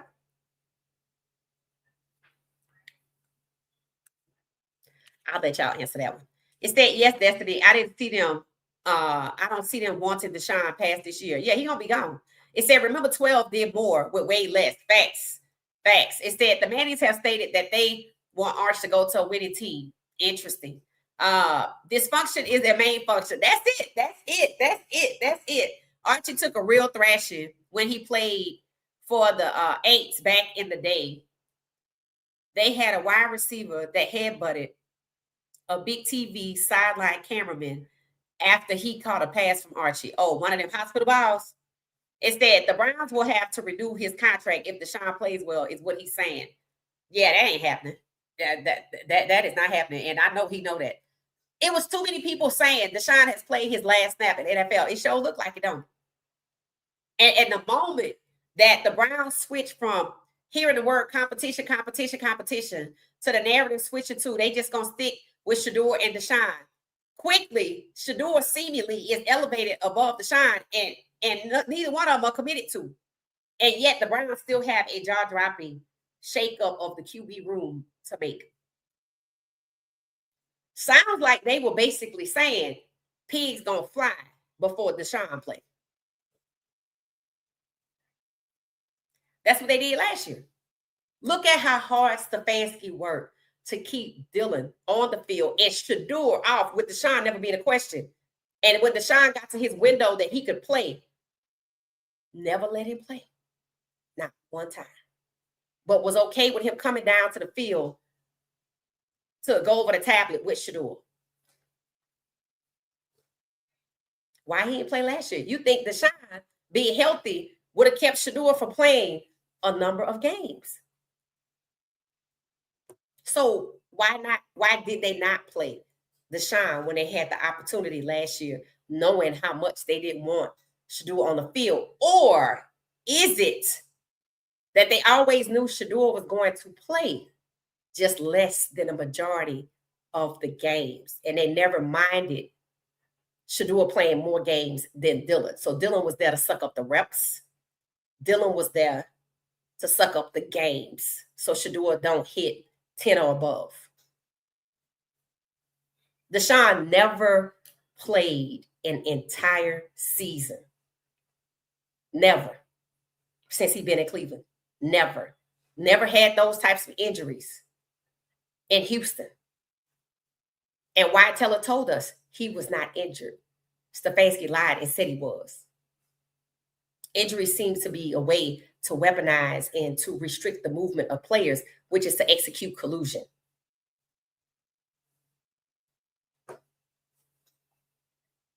The Browns didn't give a damn about Deshaun last year because they weren't paying his salary. if they paying his salary this year, he ain't gonna never see the field. But they might be finished. They might have to pay his salary themselves, which is why they converted it to bonus. And I'm sure they're gonna find a way to write it off or something. Because his actual salary is now $1 million because he got the other 44 or something like that in bonus money. Let's see if they let him play. Because they damn sure could have let him play at least once. So it showed you they hated Deshaun more than they hated Shedeur. That's what that told you. That's why you hear people saying that Shedeur will be the guy. We're gonna see, because they still got people to sign. They still got $20-some odd million of cap space that they clearly not really using. So maybe about $20 million now, because they only gave the one guy like a 1-year string-along contract, and they still got 9 picks in the draft, even though they out there worried about next year picks. So we're gonna see. We're gonna see. It said Deshaun Watson trade deal. Yeah, no, he done. Deshaun is done after 2027, and I don't. The way they are, the league has allowed Deshaun to be contained. I don't think he's gonna be around.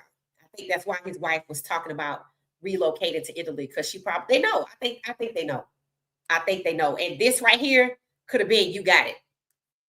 This right here from the Watsons could have easily been you got it, because we out. Because they got their money. See, we didn't know that's what was going on while they was on vacation.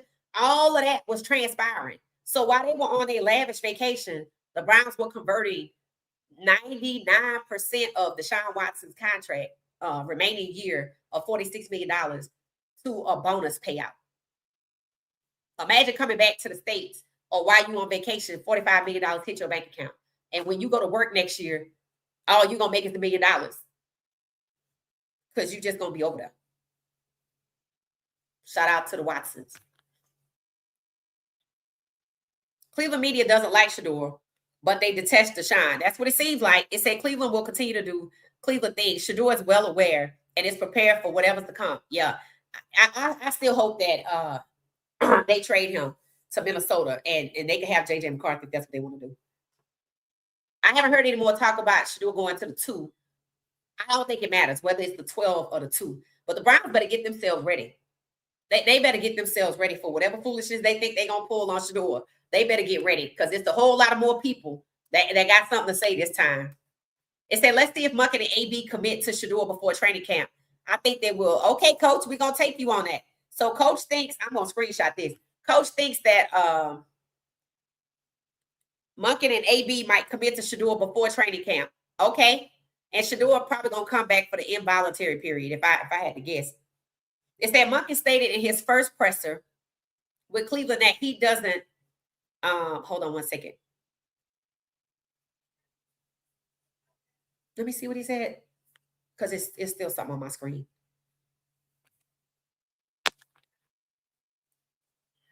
Okay, so let's see. It said Munkin stated that first presser with Cleveland that he doesn't have to have elite players, but average players that can be developed. I'm paraphrasing. Okay, well, that explains the O-line. That must have been what he told AB. Don't worry about getting elite players. Just get some people I can develop. Okay, we'll take that one. I'm going to put a star by that. We'll take that one. It said Browns are tap dancing harder than Gregory Hines. That's crazy. It said, I'm hanging it up if they draft another mediocre QB. Nobody has time for this craziness. Yeah, it will be crazy. Now, since they know they want to get somebody next year, I don't even know why they would draft anybody this year. I mean, it actually made more sense for the narrative to be they just going to roll with Deshaun and Shedeur, but I know the Browns. You can't trust the Browns. You just can't. You're crazy if you do. Just look at their track record. It's bad. It said Deshaun Watson entered in 2017. Okay, he was with the Texans for 3 years. Okay. So, yeah, he pushing on 10 years. Okay. Hello, chat. Deshaun will be 30 in September. Hey, Arison, and said he'll be 30 in September. Yeah, see, for one, he going to be 30. And if they trying to push out Lamar, I don't think they want to give Deshaun no more money as a free agent. I don't. Mind you, he is a lot younger than Russell Wilson, but they sent him to Cleveland for a reason. Because it's an incinerator. That's why. It said Deshaun missed 1 year before going to Cleveland. Oh yeah, because he had to sit out, right? Or was it a couple of games? It said who thinks that will win Lady Basketball Championship? I said Connecticut, but I hope it's South Carolina. I'm rolling with South Carolina. It said I would love to see South Carolina versus UConn if that's even possible. Personally, I want to see South Carolina versus TCU on the way to the championship. Or Texas. But we'll be back with our basketball podcast tomorrow. So make sure y'all turn your notifications on and join us. I call a basketball edition. The basketball is what she said, basketball. But it's on this channel. But the episodes are called The Sweet Spot. So just turn your notifications on. It's all basketball talk on that podcast. So thank y'all so much. It said Juju is QB1 hands down. He better be. No, I see absolutely no point in Colorado changing quarterbacks. I'm sorry. I really don't know why you changed the offense, but I don't see any reason for Juju not to be QB1. I think we better stick with that because it's gonna be ugly if that doesn't happen. It said Andrew Berry said no 30-year-old will stop the progression of a younger player. That means Watson will be a backup to Shedeur. Oh, well, that's good to know. That's good to know. But the Browns still need to get to Shedeur out loud. I don't know why not. You marketing him anyway, so why don't you just say it? See, that's what I'm looking for. Because you can't trust them. Because they can always do the bait and switch. Because when people show you what they're capable of and they already baited and switched Shedeur, that's what you need to do. You need to wait and see what they're going to do because you can't trust them. And if you can trust the Browns, cut your grass. It said, I agree 100%, Ramont. Somebody agree with you, Ramont. Destiny. It said, when heard the OC comment about motivational speeches, I instantly thought it was a shot at CP because it was. That's exactly what it was. Unless it was a mistake. But I don't think it was. I'm not a fan. I don't have no problem with saying it. I tried it. It said, what's up? Our defense will be nasty and we rebuild our offensive line. Who we talking about? Oh, we talking about the Browns? Okay. All right. I don't know if we rebuilt the offensive line. From what people are saying in the comments, Munkin basically stated he don't need elite players. So that might explain why they didn't get elite O-linemen. He's saying he could get people he could develop, which means this year is going to be a developmental year for the O-linemen because one can pass block, one can run block, one has never been a starter. And they moved up KT Levister, which is 72, who was a right tackle, who's playing out of position because he's really a right guard. So why do we have KT Levister at the 2 at right tackle if he struggled last year? Why is he there at all? It makes no sense if you sign Tevin Jenkins as the right guard. So one playing out of position, one can't block, run block, one can't pass block, one is 30 and was not the best person on his team. So, and the other one was injured last year, and I wonder if they're going to stick with him, Deshaun Jones. People were talking about him coming back. So they didn't get anybody elite. And if that's Munkin doing, then that means this year is going to be a what? That's why they're going to win 6 games. I think personally, if Shedeur is a quarterback and they are consistent with that, because he should be the quarterback for the season, I think if Shedeur playing 17 games, hell, I'm going to give him 12 easy. If he playing all 17 and they not doing this ridiculous rotation and the people that have to be developed in the first place don't have to get used to different quarterback styles, then I say 12 easy. Hell, Burrow wants out of Cincinnati for a reason. Is the NFL ready to let Lamar win? Probably not. And who else is it? Pittsburgh. I have no idea who their quarterback is. Let me look at their depth chart because I don't know what they got going on. Pittsburgh depth chart. Let's see, y'all. Here it is. Pittsburgh Steelers depth chart. Let's see who it is they have listed as QB1. That's right. Aaron Rodgers is still out there floating around. Their quarterback is Mason Rudolph. And the second quarterback is Will Howard. What y'all think about that? Mason Rudolph is listed as the starter. Will Howard is second. And they drafted Will Howard. They drafted him late, though. So I guess they don't want to name him the starter. You know, that's another reason why the Browns probably don't want to commit to Shedeur. Now, think about this for a minute, right? Shedeur, now, see, the Browns already have history with Shedeur, and they trying to run from it. The Browns are supposed to draft Shedeur as their starter, QB1, at number 2 overall for $40 million. They did none of it. They didn't get Shedeur at number 2 overall to be the starter, or in the first round to be the starter, or for $40 million. So how can I name him the starter when I robbed him of $40 million last year? And it's not like it was questionable if he's good.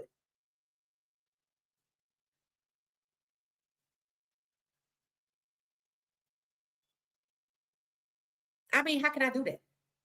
How can I have this young man unjustly pushed down and I take advantage of it, knowing that he's elite, but I treat him like he random? And then I let him play the majority of the games, and he was better than the guys that we brought in.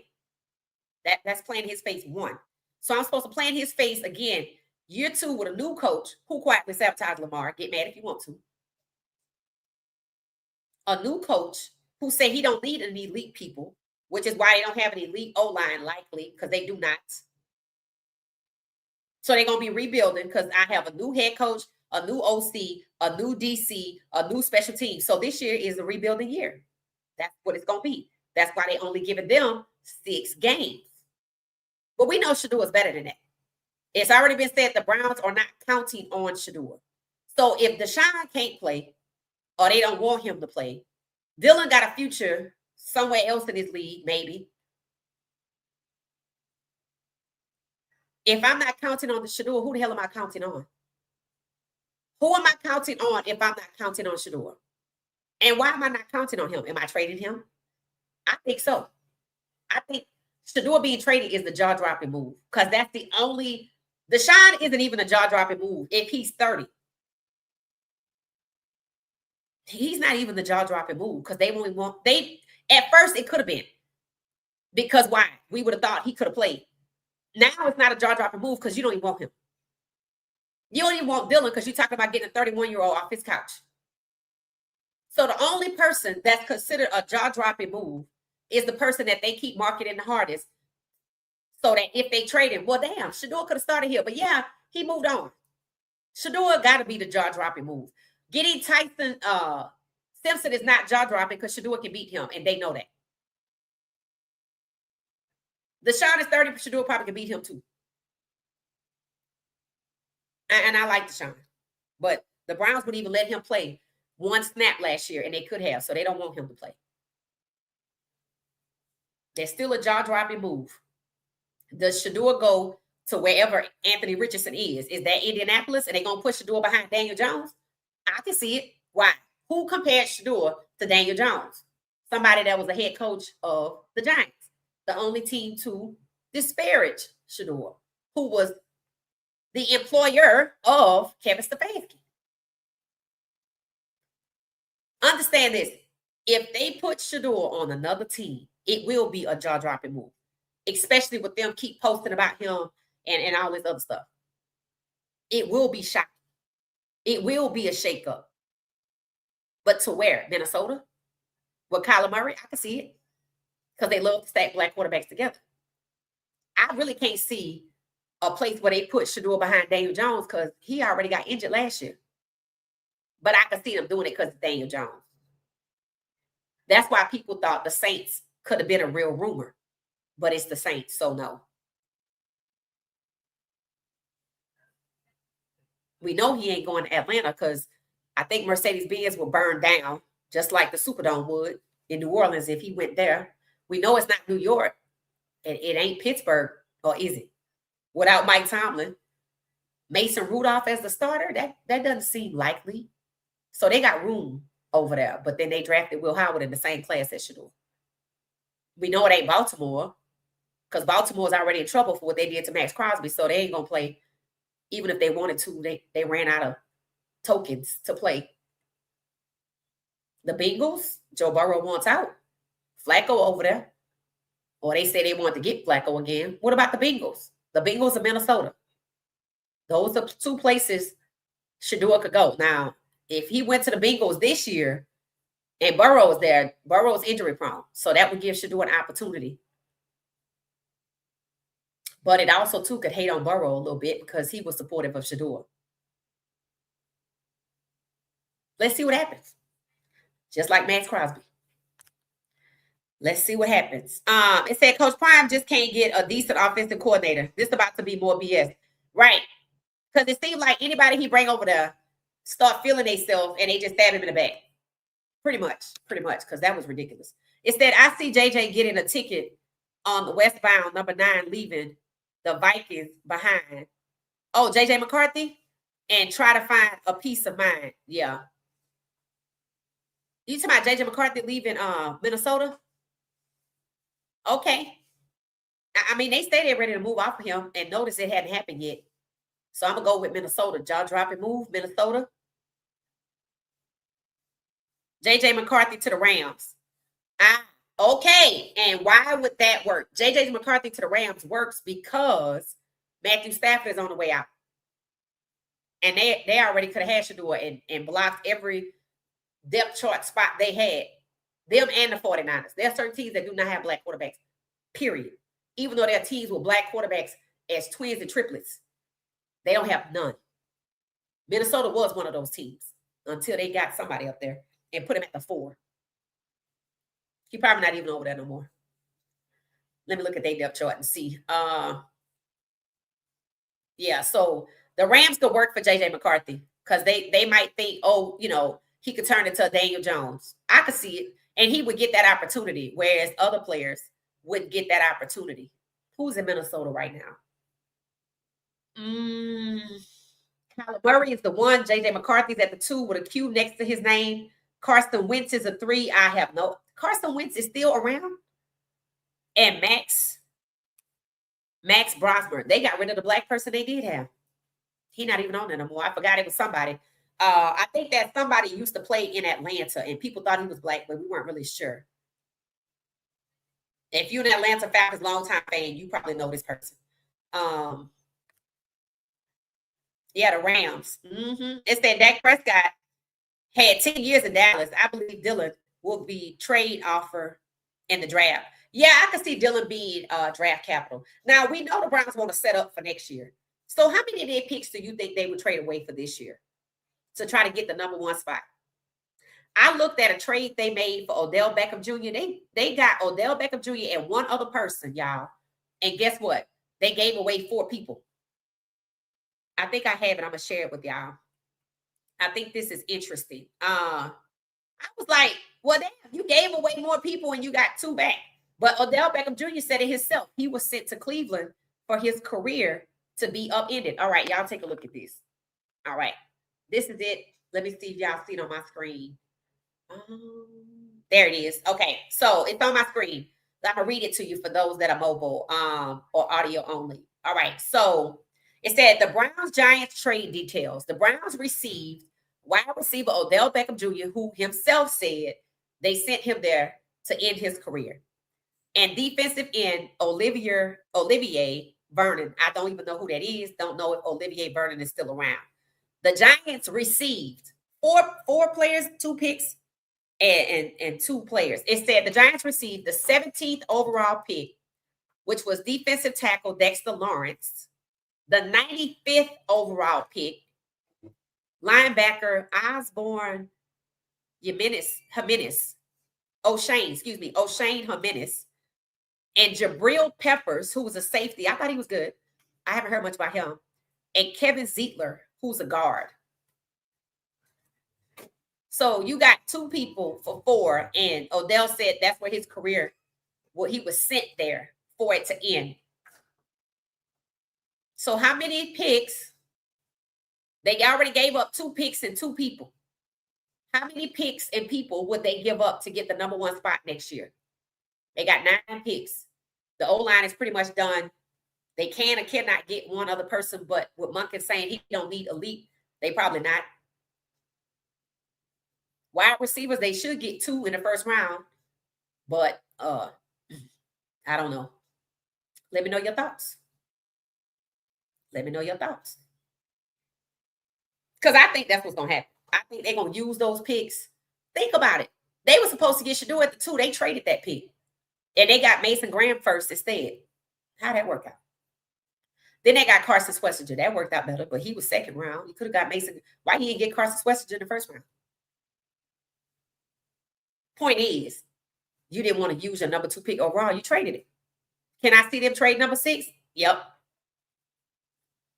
For something for next year. Number 6 and 24. They might trade both of them. Let's see.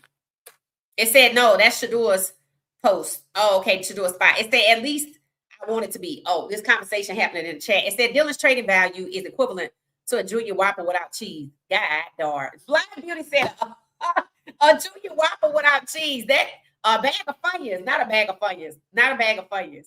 That is hilarious, bro. A bag of Funyuns or a Junior Whopper without cheese.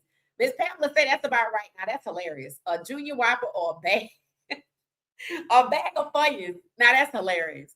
That's hilarious. That's funny as hell right there. That's real funny. So AB just trying to, you know what? I was getting ready to say it and I'm reading your post at the same time. AB was just talking up Dylan. Facts. AB was really just talking up Dylan trade value. I still don't know why it is Stefanski will go to Atlanta after bringing Dylan and capping for him so hard that he would go to, is he going to trade to the Browns?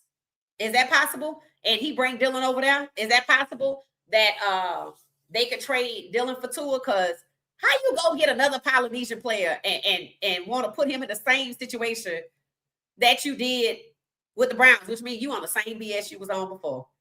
And somebody had the audacity to report that Tua gonna be the starter. I'm like, I can't even pay attention to the Falcons. I tried it. I can't traumatize myself like that. Because the fancy ain't changed not one bit. It said put Dylan on the all haircut team. On the what? Said, I don't think Dylan is going anywhere. No team wants him. It said maybe they are trying to find something to do, something for him to do. That's possible, Tina. It said, hey, everyone, just get it back home. Welcome back, Tamika. It said Deshaun should play in preseason. Let's see what happens, coach. I'm gonna say this too. Let's see what happens, coach. Let's see if he plays in the preseason. I mean, they didn't even let him play at the evaluation period, though. Like that was just mean. I still think that's what that's what this is from the Watsons. Because see, I told you we didn't know that they was changing his contract, and you know he had to know about that. They wasn't just doing all that without him knowing. He knew that they were working to restructure his money, which means he gonna be gone. And the missus talking about relocating to Italy. I ain't saying they gonna do it, but the point is she brought it up. That tells me a lot, and this means you got it, fella. That's what it means to me. We're gonna see if I'm right, but that's what it means. Juju to South Carolina, hands down. Yes. It said, I think a move to the East Coast will be just right for Juju Watkins. I think so too, because that's what Washington is. At least the Commanders part of the Washington anyway. At least that one. I better see y'all tomorrow on the Sweet Spot Basketball Podcast because y'all got a lot to offer up. So I better see y'all tomorrow. Turn your notifications on. All right. It says, so let's recap. A brand new coach in his first season is going to tank his first season to get Arch Manning. Yeah. Then Cleveland media wake up. Oh, no, they're not going to tank. They're not going to tank. They only predicted to win 6 games. They don't have to tank. See, what you got to think about, who is that, Jimmy? Hey, Jimmy, welcome back. They don't have to tank this year because why? The offense, the team has been retooled. The only thing that's static is the defense, and they moved out 1 or 2 players around there. So this is rebuilding. New head coach, new offensive coordinator, new quarterback coach, new defensive coordinator, new special teams defensive coordinator, special teams coordinator. You probably got new defensive coaches. So it's a rebuild. So that's not high expectations in a rebuild, which is why Vegas already put 6 on it. That was a suggestion. So there's not high expectations. It said if Monk can only get 6 wins, they need to loop him right out of there too. Yeah, I don't think there's high expectations, especially when him talking about I don't need no elite players. I need people I can develop. So when you gonna do that? All right. If he couldn't run block in his former team or pass block in his former team, why would he be better at it now? Let me guess. They weren't working with him. Come on now. Come on now. And why you pay him all that damn money for half a skill set? What are we doing? What are we doing?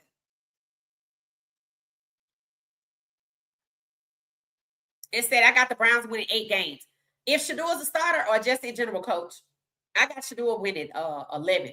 I'm gonna go with 12 though, because I like how it sounds. But I like the Browns just making arbitrary decisions that have absolutely nothing to do with football. Shador wears number 12, and they're gonna win 12. If he wear the number 2, they're gonna lose 2. See how that works? See how that works?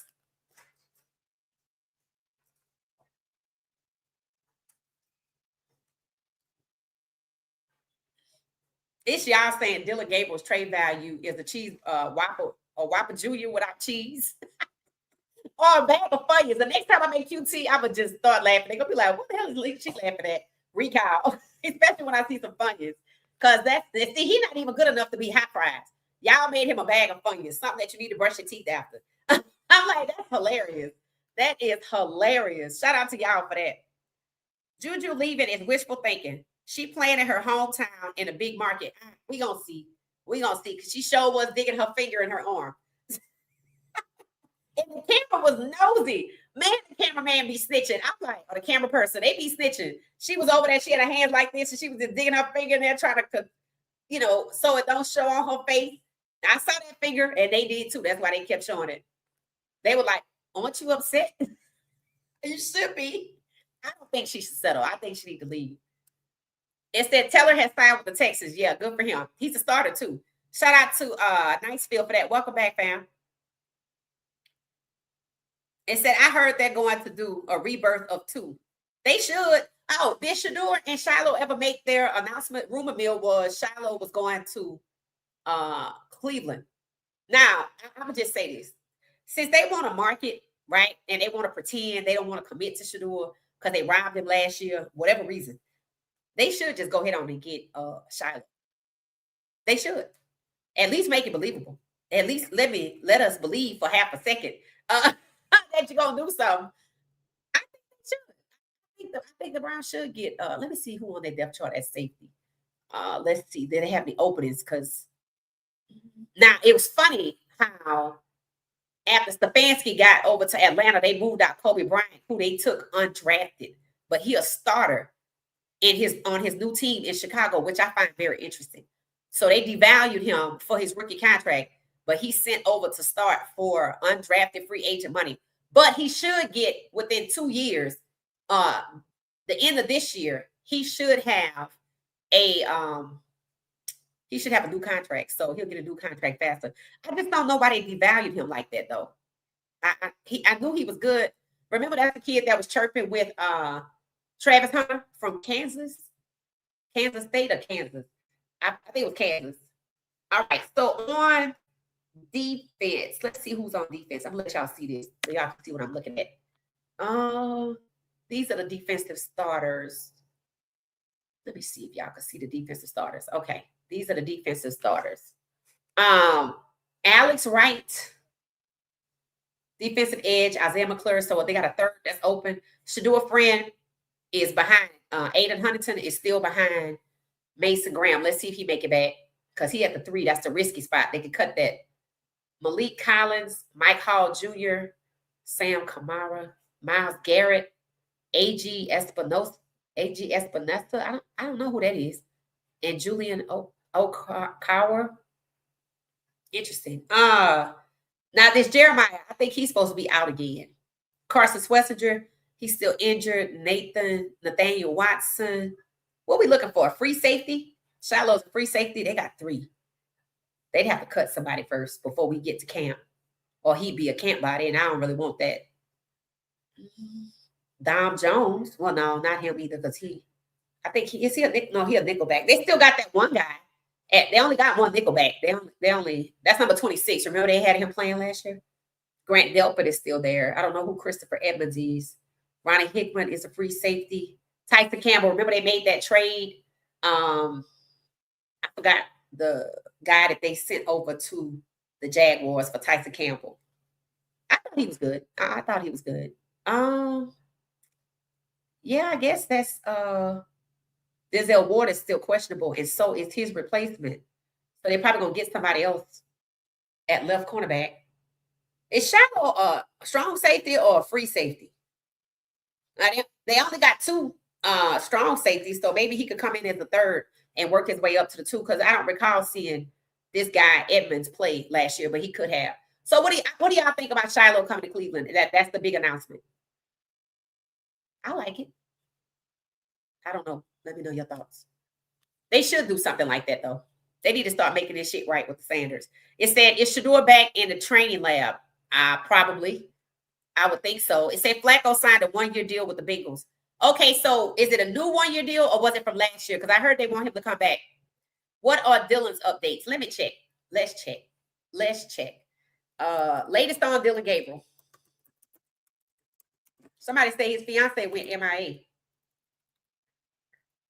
They all know to be laying low because I think that's what they're doing. The latest on Dylan Gabriel is, as of March 2026, Dylan Gabriel's status with the Cleveland Browns is highly uncertain following a turbulent rookie season. While he is currently healthy, multiple reports suggest he is really not in the mix.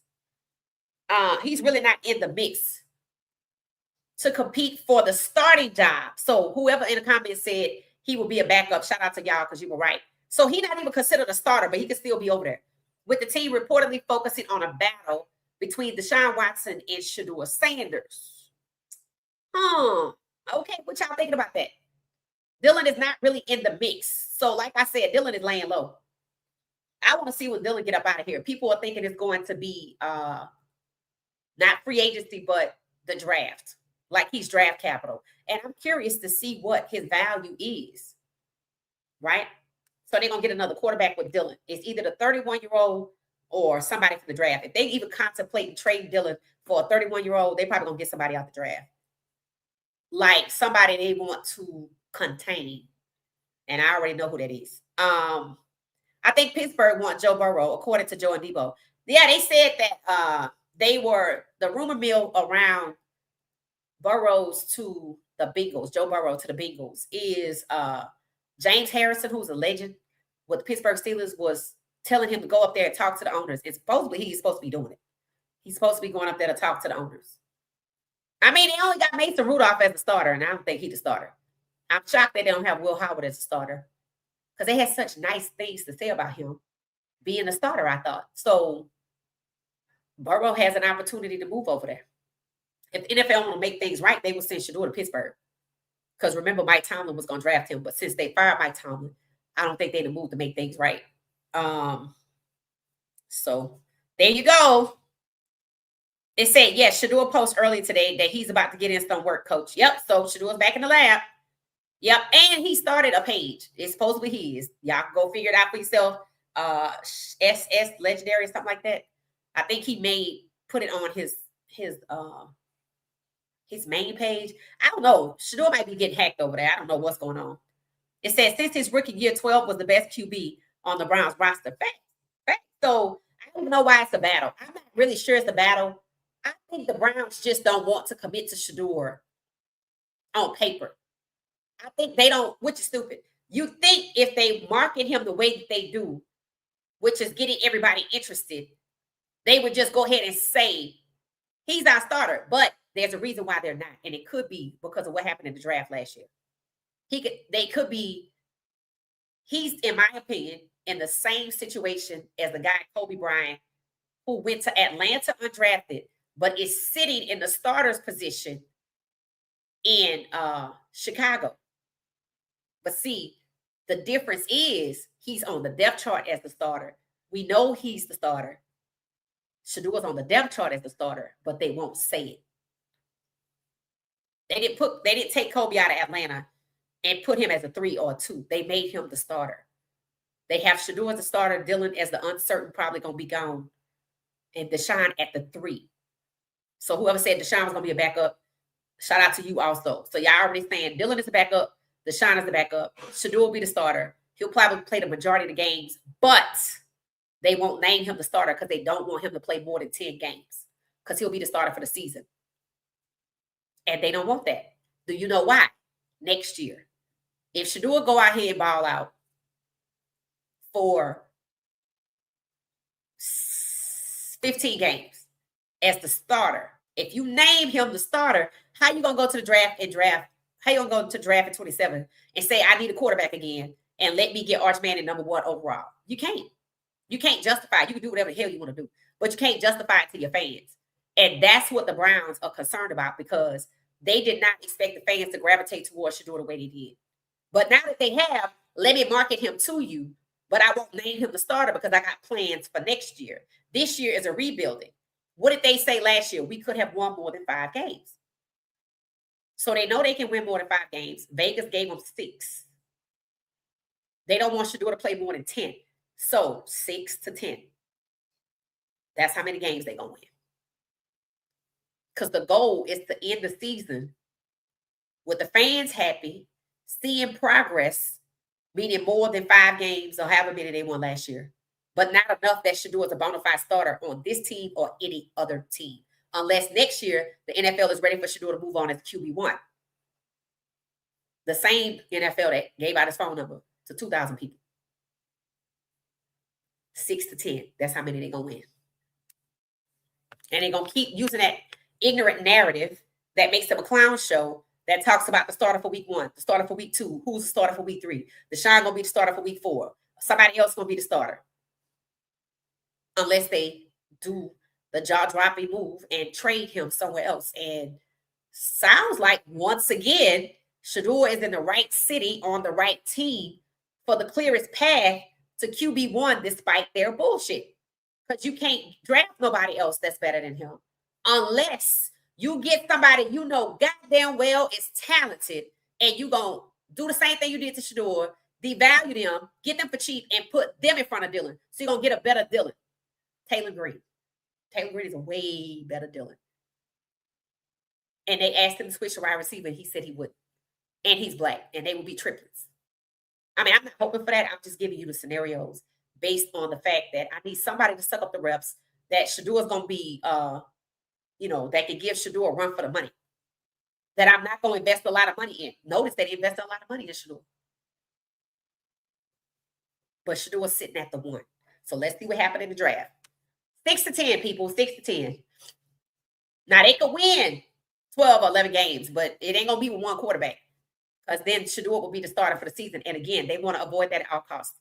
Because then, if they trade him to get the Manning kid and he's a bona fide starter in Cleveland, he could be traded as a starter.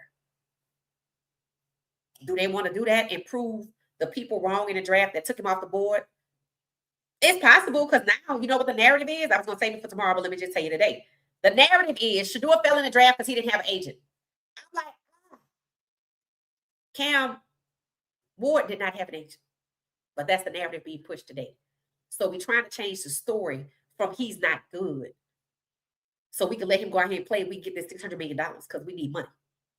So we're going to put it on he didn't have an agent. But that will quickly be debunked when people realize that Cam Ward didn't have an agent. That's the narrative from the day. Aaron Rodgers need to retire. I totally agree, coach. He just out there to get somebody fired. So he going to a team where they want to get the coach fired. You see what happened to Mike Tomlin. And you know what? Fans said before the season started, Aaron Rodgers was sent to Pittsburgh to get Mike Tomlin fired. What happened?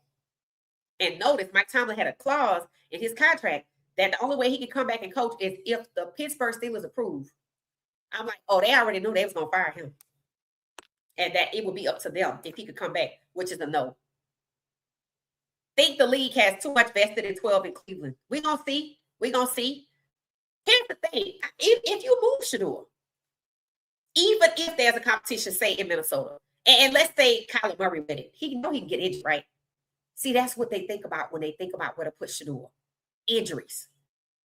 See, when they drafted him at number 44, I think he was going to be undrafted personally. But when they got him at 144, they figured the 5th round was far back enough, and Andrew Berry loves that 5th round pick. And that's not their first 5th round pick, right? And they have devalued the 5th round pick, and guess what team it was against? The Ravens, who was Shador's first team he played? The Ravens. I actually predicted that because they done it to Dorian Thompson-Robinson. I was like, you let a true 5th-round pick who was injured coming out of college play against 2-time MVP Lamar Jackson? That's crazy. So Shedeur playing against Lamar was a kind of a no-brainer a little bit. But you see how he got cheated in the game too. Lamar was upset with his own team. So both of them got set up in the same damn game. Lamar watched his defense go easy on Dillon while he get tagged in the first half. Then they watched his defense go all in on Shedeur. So when Lamar said, you know, he and his players had practiced for the Pittsburgh game, certain plays, he said, yeah, I told my guys, let's go be legendary. I was like, that is not a coincidence. I was like, that is not a coincidence. And then Monken ends up over there. Sound like a dog whistle to me. It said, remember, token spin. Yup, token spin. It said Browns were going to go for Travis Hunter, but traded for more picks. The Browns will never get Travis Hunter. Nope. Why? Because they were never going to let him play on both sides of the ball. Carson Wentz. Yup, he's still over there. Thank you so much. It said Juju is throwing darts in practice. He will be the next Colorado QB star, and he's showing he's ready to be the leader.